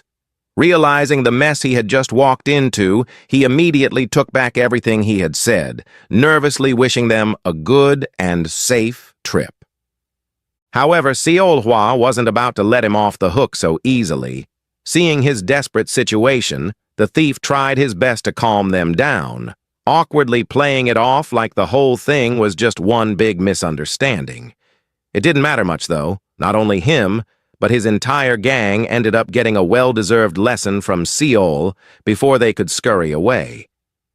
A short while later, the Big Four continued on their journey, guarding a caravan. There, Han Kyung, as calm and composed as ever, declared that dealing with those worthless bandits was nothing compared to what lay ahead. According to her, their biggest challenge would be facing the notorious Green Forest bandits. Based on what Han knew, the Green Forest bandits were on a completely different level from the usual riffraff. They were smarter, more skilled, and operated as a branch of a larger organization connected to a main headquarters. Recently, these bandits had grown wilder, attacking everything that passed through the area. And since Han was carrying something particularly important, she needed their help to ensure it arrived safely. Yu was kinda glad to finally meet and help his sugar mommy after such a long time. He wasn't dumb enough to turn down the opportunity, especially with that massive payment involved. But there was one thing about this journey that he wasn't happy about. Someone was ruining their little love triangle. He pointed at Tang, that annoying, overly energetic kid, and asked why she had been brought along. Before the merchant leader could respond, Tang confidently spoke up herself, announcing that she was there to help innocent people fight against villains, and of course, to get her share of the reward and pay off her debts. Everything clicked for Yu at that moment. He realized she hadn't just come along to ruin his moments, but was also there to stir up trouble for some quick cash. Frustrated, he told Tang to head back and help the innkeeper with his work, instead of hanging around and being a bother. As expected, though, she refused to go anywhere. It didn't take long for the situation to escalate.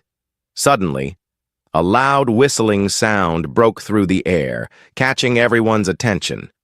It was the signal. Time to face the Green Forest bandits. This time, in an attempt to prove herself, Tang stepped forward and boldly told everyone to stay back and watch as she handled everything on her own. But the moment she saw the sheer number of bandits and their intimidating appearance, she instantly regretted her decision, realizing she might have acted a little too hastily. Despite being outnumbered, Tang tried to keep her cool and act all high and mighty, pretending she was the one giving the bandits a chance to walk away before something bad happened to them. Seol Hua, however, appeared out of nowhere, already sensing why Tang was acting this way, like she was scared and didn't actually plan to do anything. Still, the flat-chested girl carried on with her act, pretending she was about to take down all the bandits single-handedly, only to get annoyed when Seol interrupted. Tang angrily shouted, demanding to know why Seol wouldn't let her finish the job. But when Seol completely ignored her tantrum, Tang decided to do something reckless to prove to the Lunar Sword that she wasn't as weak as she looked. Determined not to let Seol look down on her, Tang pulled out a handful of explosive darts at once and threw them, hoping to show off her skill and strength. At first, the bandits looked confused, unsure of what these darts were, but when they realized what was about to happen, their faces turned to horror as they figured out the darts were about to blow them up.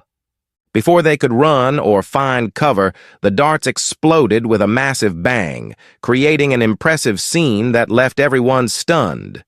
The explosion not only shocked the bandits and the rest of the group, but even Tang herself.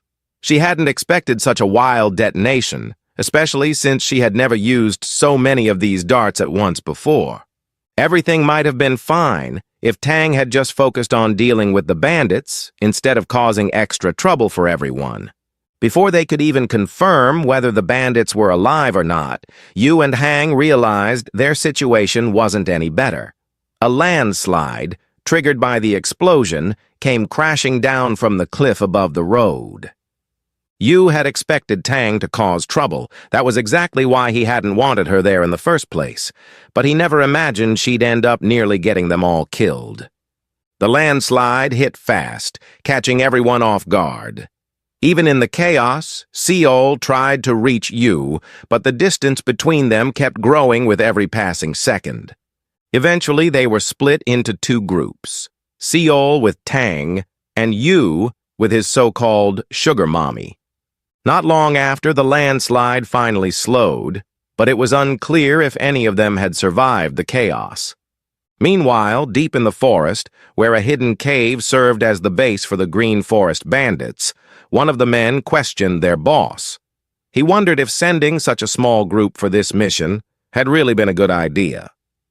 The boss, however, calmly replied that their purpose wasn't to win, but to test the carnival's security. Fully aware of how important this mission was, he announced that he had already requested reinforcements from the main base. With complete confidence, he added that the mission would officially begin once the person he had called for help arrived. In the middle of his overly self-assured speech, one of his subordinates rushed in, looking panicked, and delivered urgent news about the mission. He reported that their vanguard team had been completely wiped out. For a moment, the boss assumed the team must have been skilled enough to handle the enemy on their own and began praising them in his head. However, his underling, drenched in sweat and struggling to explain, awkwardly clarified that not only had the caravan and its guards been destroyed, but every single member of their vanguard team had either been buried alive or burned to death. Elsewhere, far from the chaos, Han Kyung, soaking wet and looking as if she had just been rescued from a river, stared up at her savior, barely conscious. Standing over her was none other than her ex-boyfriend, who seemed more than ready to rekindle their long-lost baby-making memories. Little did he know, a pair of watchful eyes were already observing them from the shadows. Moments earlier, when Hang had been separated from the rest of the team, and even from you, she had been thrown by the landslide into a lake, sinking slowly, unable to resist. Memories of that early morning unintentionally flashed through her half-conscious mind. Perhaps it was the last thing she believed she would ever see. That morning, Han Kyung had held a bounty poster of Yahello in her hands, thinking it was finally time for the so-called demon sword of chaos to be of some use to her. One of her assistants had approached her, questioning whether trusting that guy with such an important mission was really a good idea. Hang had responded bluntly, saying that not only him, but no human deserved to be trusted. But fate had other plans. It decided to prove her wrong. Some guys, especially the ones with sugar mommies like her, turned out to be exceptions.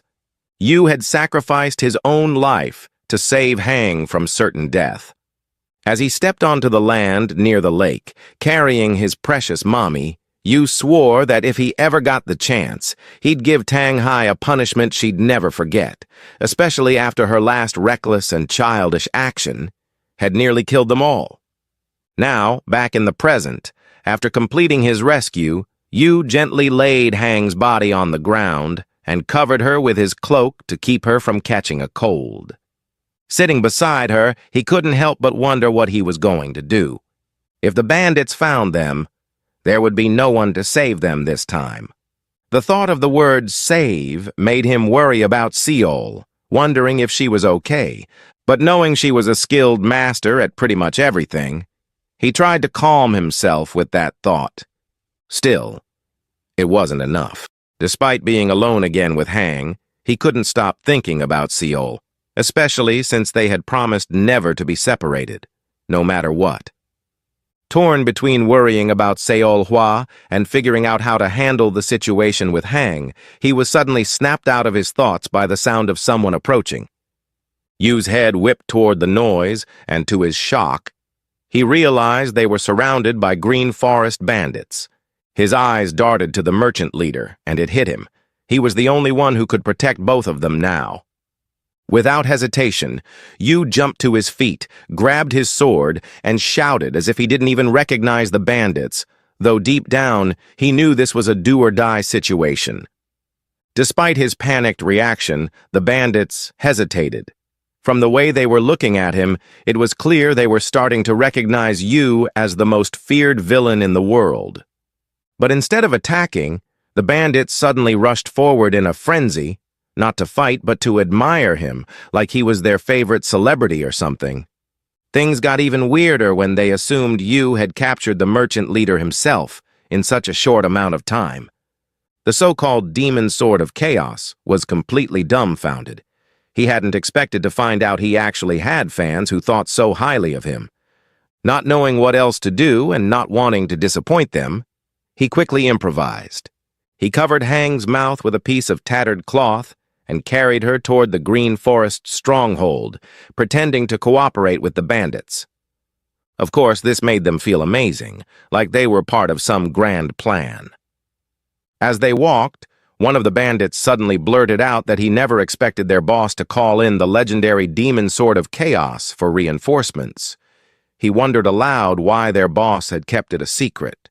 The others chimed in, excitedly speculating whether the explosions and landslide earlier were caused by Yu's special techniques. Hearing this, Yu suddenly turned his head and asked if any of them knew what had happened to the others, if they had found any survivors from the caravan. The bandits didn't have any information, but they guessed that someone back at their base might know something. Seizing the opportunity, Yu decided to use his unexpected title to his advantage. He ordered them to gather any information they could and report back to him as soon as they reached the stronghold. The bandits, thrilled to be taking orders from their so-called idol, eagerly agreed. Suddenly one of them, like something had just clicked in his head, asked Yu about the rumors he'd recently heard regarding his relationship with the merchant leader.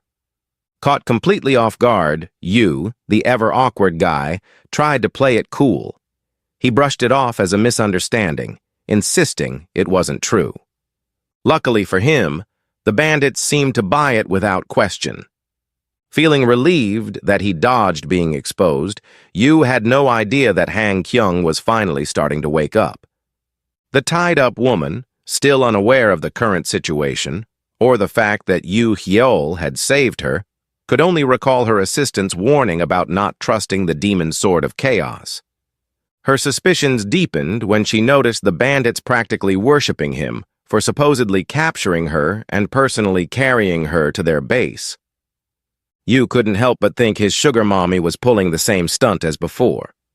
Just like the day she had cooperated with him to save him from Seoul, now she seemed to be doing the same thing, acting like there was nothing between them. With a satisfied look, he shot Hang a secret wink, sarcastically thanking her for whatever game she was playing. Yu, as clueless as ever, completely misread her expression. He thought she was just playing along to make things look more convincing, which only made things worse. Hang's frustration boiled over, and she was practically about to explode. Just then, the lead bandit announced that they were almost there and proudly pointed ahead, showing off their stronghold. Before anyone could react, Hang landed a solid knee strike to Yu's face, clearly trying to make him regret what she believed was a betrayal. But instead of reacting to her outrage, Yu simply rubbed his face, completely ignoring her attack as he stared ahead in disbelief. "Is this really a stronghold?" he blurted out. "It looks more like a military fortress." Knowing they were both about to be in serious trouble as soon as they entered the stronghold, Yu initially felt like he had no choice but to accept his fate. But then, something shifted in him. A sudden urge welled up inside him. He had to at least save his best sugar mommy. Yet, just as that thought crossed his mind, an image of Seol waiting for him flashed before his eyes, pushing him to pull himself together and figure out a way to escape this mess. Noticing his hesitation and slight trembling, one of the bandits narrowed his eyes and asked, "What's wrong?" But Yu, who had already come up with a plan, suddenly shouted that he needed to practice breath control immediately before entering the stronghold. The bandits, who clearly wouldn't dare question him, didn't just accept his excuse. They admired him even more, assuming he was about to train for some kind of ultimate technique. However, they still asked for permission to guard him while he practiced, just in case. With a sharp, intimidating side glance, Yu shut that idea down, declaring that he couldn't guarantee the safety of weaklings like them if they stayed nearby. Then, to their surprise, he started walking down a different path, refusing to leave the merchant leader behind, even while claiming he needed to train. When the bandits asked why he was taking Hang with him, Yu casually acted like he needed her for some kind of intense exercise before beginning his actual practice. Hang, hearing and seeing all of this, was both shocked and horrified by what Yu had just implied. But deep down, something about the situation felt different. Minutes later, a woman's scream pierced the air. As expected, it was Han Kyung, not from pain, but from pure frustration as Yu removed the tattered cloth from her mouth, finally giving her the chance to yell at him. She still believed Yu had actually betrayed her and, even in this situation, was trying to pull something shady. Furious, Hang insulted him, shouting that she never wanted anything to do with him again. But when she caught a glimpse of Yu's cold, intimidating expression, she reluctantly decided to cooperate. For now. To her complete disbelief, Yu suddenly untied her, placed his hands firmly on her shoulders, and thanked her deeply. He genuinely believed the merchant leader had been pretending all along to support his story and make the bandits trust him. Hang, on the other hand, was completely bewildered. She had fully expected Yu to force her into some ridiculous exercise with him. She had no idea what had gotten into him, or why he was suddenly thanking her, as if she were doing him some sort of favor. After a few seconds of trying to process the bizarre situation, it finally clicked for her. Realizing what Yu was thinking, the sugar mommy decided to play along. She switched gears, pretending she had been cooperating with him from the very beginning, acting as if this was all part of her plan to convince the bandits to fully trust him. Once the tension settled and the immediate problem was smoothed over, Hang crossed her arms and glared at Yu. "Instead of wasting time with all this acting and pretending, why didn't you just take care of those weak bandits with your martial arts?" Being an awkward yet clever guy, Yu immediately came up with an excuse. He insisted he couldn't risk putting someone as important as her in danger by fighting recklessly. It was an excuse that, to his relief, partly made sense to his sugar mommy. After hearing Yu's answer, which sort of convinced her, Hang suggested they use this chance to head down the mountain and escape. Yu, however, started acting awkwardly again, mumbling that he could only accompany her halfway because he needed to go somewhere else. That was all it took for Hang to lose her temper again.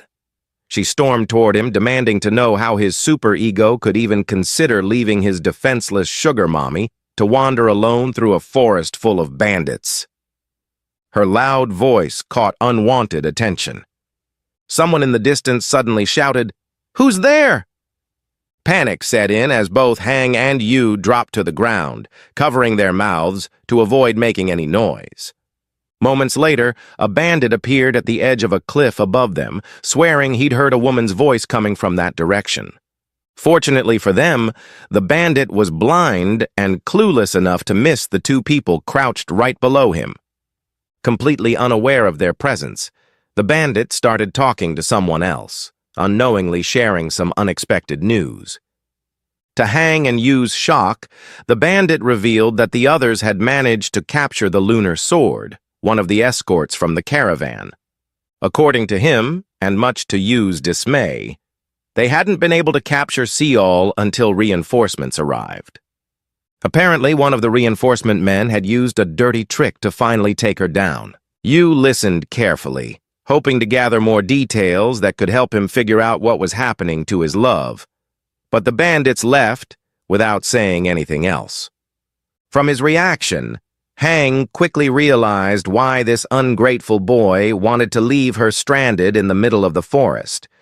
To convince him to give up on saving Seol, she reminded him that if the lunar sword couldn't win, then he had no chance against that reinforcement guy, who she was sure had to be someone extraordinary. Before Hang could finish making her point, Yu cut her off, refusing to back down or turn around. To her surprise, Yu declared that in this situation, neither skill, numbers, nor anything else would stop him from going to rescue Seol Hwa. He made a promise to himself. No matter what happened, he wouldn't let himself lose Seol Hwa again, or give her any reason to feel disappointed in him. Suddenly, Han Kyung felt a pang of jealousy. She blurted out, "So rescuing Seol Hwa is more important than keeping your sugar mommy safe, huh? You little—" But as if she already knew the answer, she let out a deep sigh. Dramatic as ever, like it came from the very bottom of her soul. She acted as if she had no choice but to accept it. However, an idea began forming in her mind, one that might just change Yu's decision. To Yu's surprise, she suddenly started taking off her clothes, one piece at a time, right in front of him, starting with her fancy girdle. He hadn't expected Hang to pull such a bold and, frankly, ridiculous move to convince him to pick her side. Things seemed to be going smoothly for that cunning woman when she cheekily told him not to keep her waiting too long and to take off his own clothes as well. Yu, already flustered but trying to stay responsible, pointed out that they didn't have time for that kind of magical work right now. But, as usual, things didn't go the way he planned. Hang went ahead and started tearing up her clothes after taking them off completely, then grabbed some of Yu's clothes to wear instead. It turned out she had no sexual intentions. She just wanted to change their appearance and disguise themselves as bandits by using her own fancy dress. After realizing how important Seol-hwa was to her boy, she made up her mind to personally help Yu rescue the person who mattered most to him. Yu, now standing there awkwardly and half-naked, couldn't help but feel embarrassed. He asked why he had to be the one running around without clothes. Hang, clearly amused, and maybe a little impressed by his physique, replied that as a woman she couldn't exactly walk around and let hundreds of bandits see her beautiful body uncovered. And since they didn't have any extra clothes, a half-naked man was the only and obviously the best solution in her eyes. Later that evening, two lowly bandits were guarding the path leading to their stronghold when they noticed someone approaching. As it turned out, it was Yu and Hang, coming to rescue Seol-hwa. The moment Yu realized the guards had spotted them, he immediately switched into acting mode, smiling, waving, and acting all friendly, like they'd known each other for ages. But the bandits weren't that stupid. They quickly figured out that Hang and that scruffy-looking guy were just pretending to be part of the Green Forest bandits. When their little act failed, Yu started to panic, thinking they should retreat for now. But Hang, being the ever-resourceful merchant leader, had a backup plan, one that Yu had no idea about. She let the bandits get closer and, out of nowhere, slapped one of them so hard that it frightened the other one. The poor guy dropped to the ground, stunned, and demanded to know what that was for. That's when Hang, calm as ever, reminded him that their boss had requested reinforcements from the main base. Still in shock, the bandit assumed Hang was part of the reinforcements their boss had sent. But the clever woman didn't stop there. With absolute confidence, she boldly declared that she was the wife of the reinforcement leader and had come all this way after her husband. She even introduced Yu as her direct underling. The way she carried herself, so full of authority, combined with how smoothly she explained the situation, completely sold the story to the guards. They bought it hook, line, and sinker, even dropping to their knees to beg for her forgiveness. Acting as if she were feeling merciful, Hang simply told the bandits to shut up and lead the way. Of course, the way she handled the whole situation left Yu completely impressed, and that was exactly what she wanted. Another step toward winning Yu's heart again. As they got closer to the main building, they couldn't help but stare in awe. But their shock wasn't because the building was grand or impressive. It was because of the massive wreckage on top of it.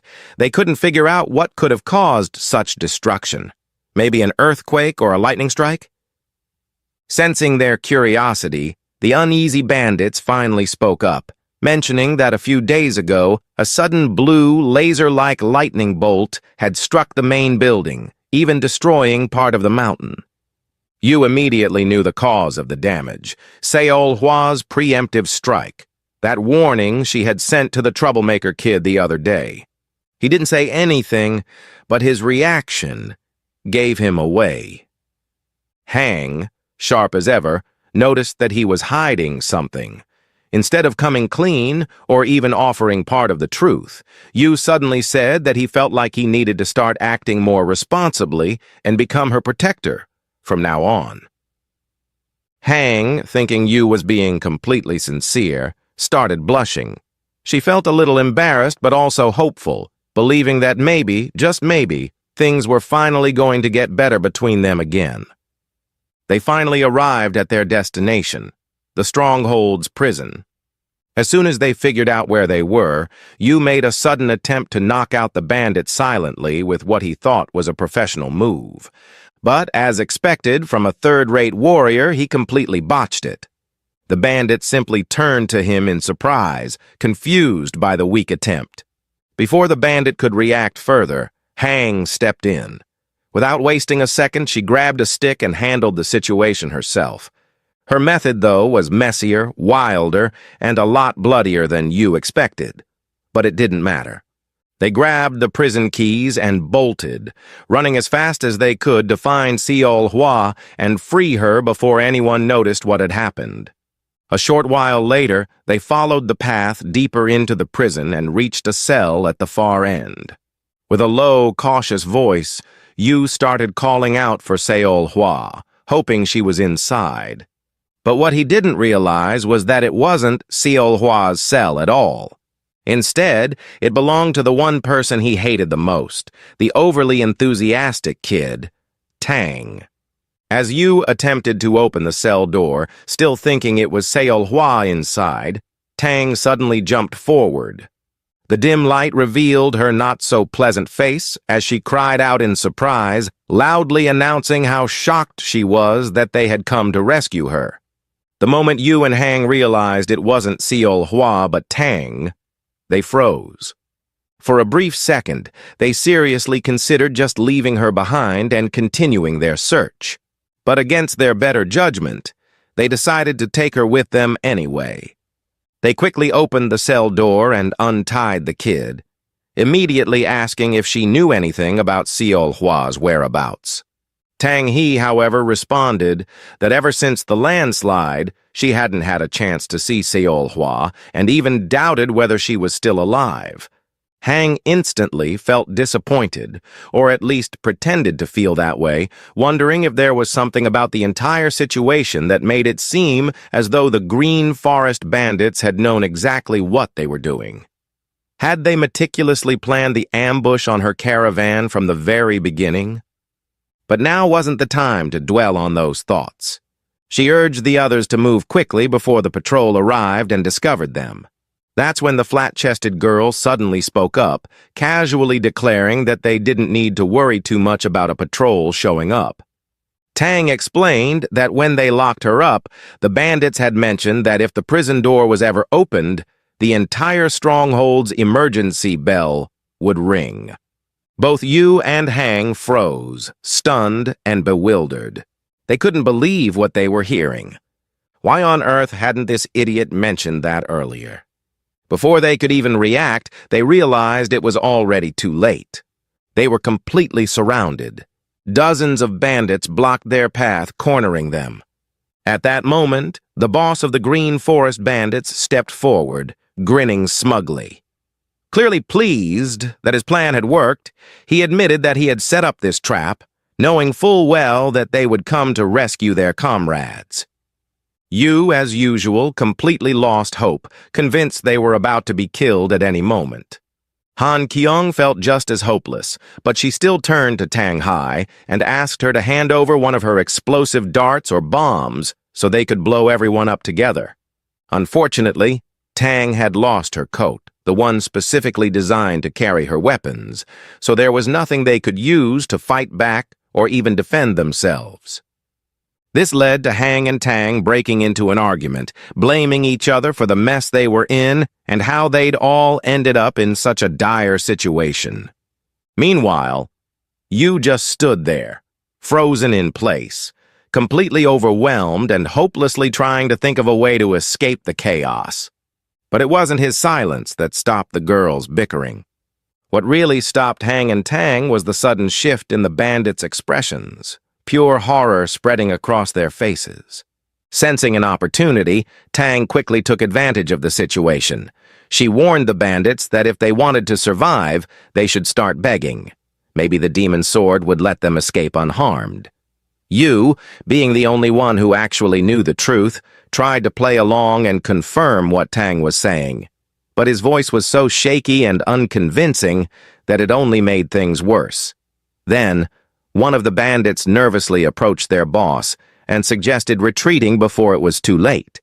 That's when it hit Yu. Maybe, just this once, his infamous title was actually working in his favor. But before anyone could act, a massive figure emerged from the shadows, and a booming voice shouted for everyone to stop this nonsense. The sudden appearance of the man sent chills down everyone's spine. He was enormous, towering over everyone, and his presence alone was enough to make even the bandits seem small. This man turned out to be none other than one of the Green Forest's 8 evil elites, Wuxiok. Dressed in primitive-looking clothes that made him look like a caveman, he fearlessly approached the so-called Demon Sword of Chaos, showing no hesitation or fear. Like the others, Hang and Tang were stunned.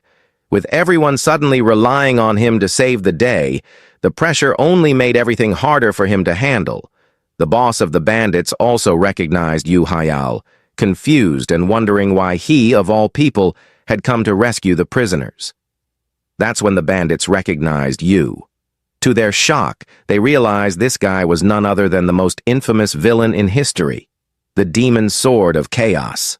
Unaware of how weak and unimpressive Yu actually was, the bandits saw him as a terrifying monster capable of tearing them all apart without breaking a sweat.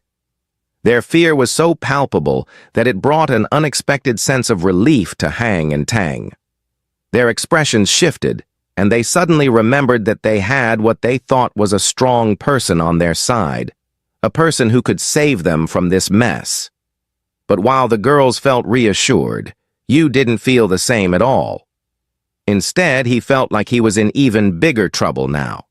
Before she could come up with an answer, Wuxiok suddenly turned to Yu and demanded to know why he was even there and what he wanted. The terrified boy was so clueless that he didn't even know how to respond, but no one seemed to notice his confusion. Out of nowhere, the giant guy decided to take a more diplomatic approach first, suggesting that Yahello join forces with them instead of wasting his time protecting those flat-chested girls. He even sweetened the deal by offering Yu a generous share of the ransom they'd earn from this mission. For a brief moment, Yu hesitated, as if he was seriously considering switching sides. Seeing his reaction, Hang felt a surge of panic. If she didn't act fast, the worst was about to happen. Desperate, she quickly reminded him of their contract and the bond they shared. Wuxiok smirked at her interruption. He told Hang to stay quiet and let Yu make his own decision, pointing out that she wasn't in a position to interfere. That's when the merchant leader pieced it all together. If they were offering Yu that much money, then, like so many others before him, he might betray them and switch sides. The ugly, bald, caveman-looking guy stepped forward, extending his hand for a handshake to seal the deal. Hang felt her heart sink.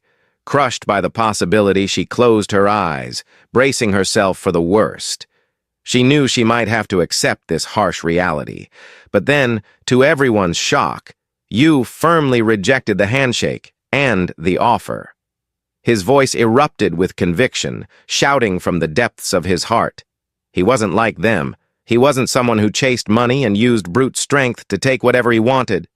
As he spoke, a vivid memory of Seolhwa's childhood flashed through his mind. It was in that moment that he finally answered the question Wuxiok had asked earlier, why he was there. "I'm here to make sure I never lose the person most precious to me again." His bravery and heartfelt declaration had an instant effect. As expected, his sugar mommy visibly blushed, clearly impressed. She gazed at him like she had just realized, right then and there, that he was the very man she wanted to share her bed with again. Just then, the entire room was rocked by an explosion, not from the entrance, but from the prison wall being smashed apart. And the person responsible? Of course, it was none other than Seolhwa, completely enraged and radiating fury. She looked ready to annihilate not just Wuxiok, but every single one of those bandits for even daring to stand in the way of her beloved boyfriend.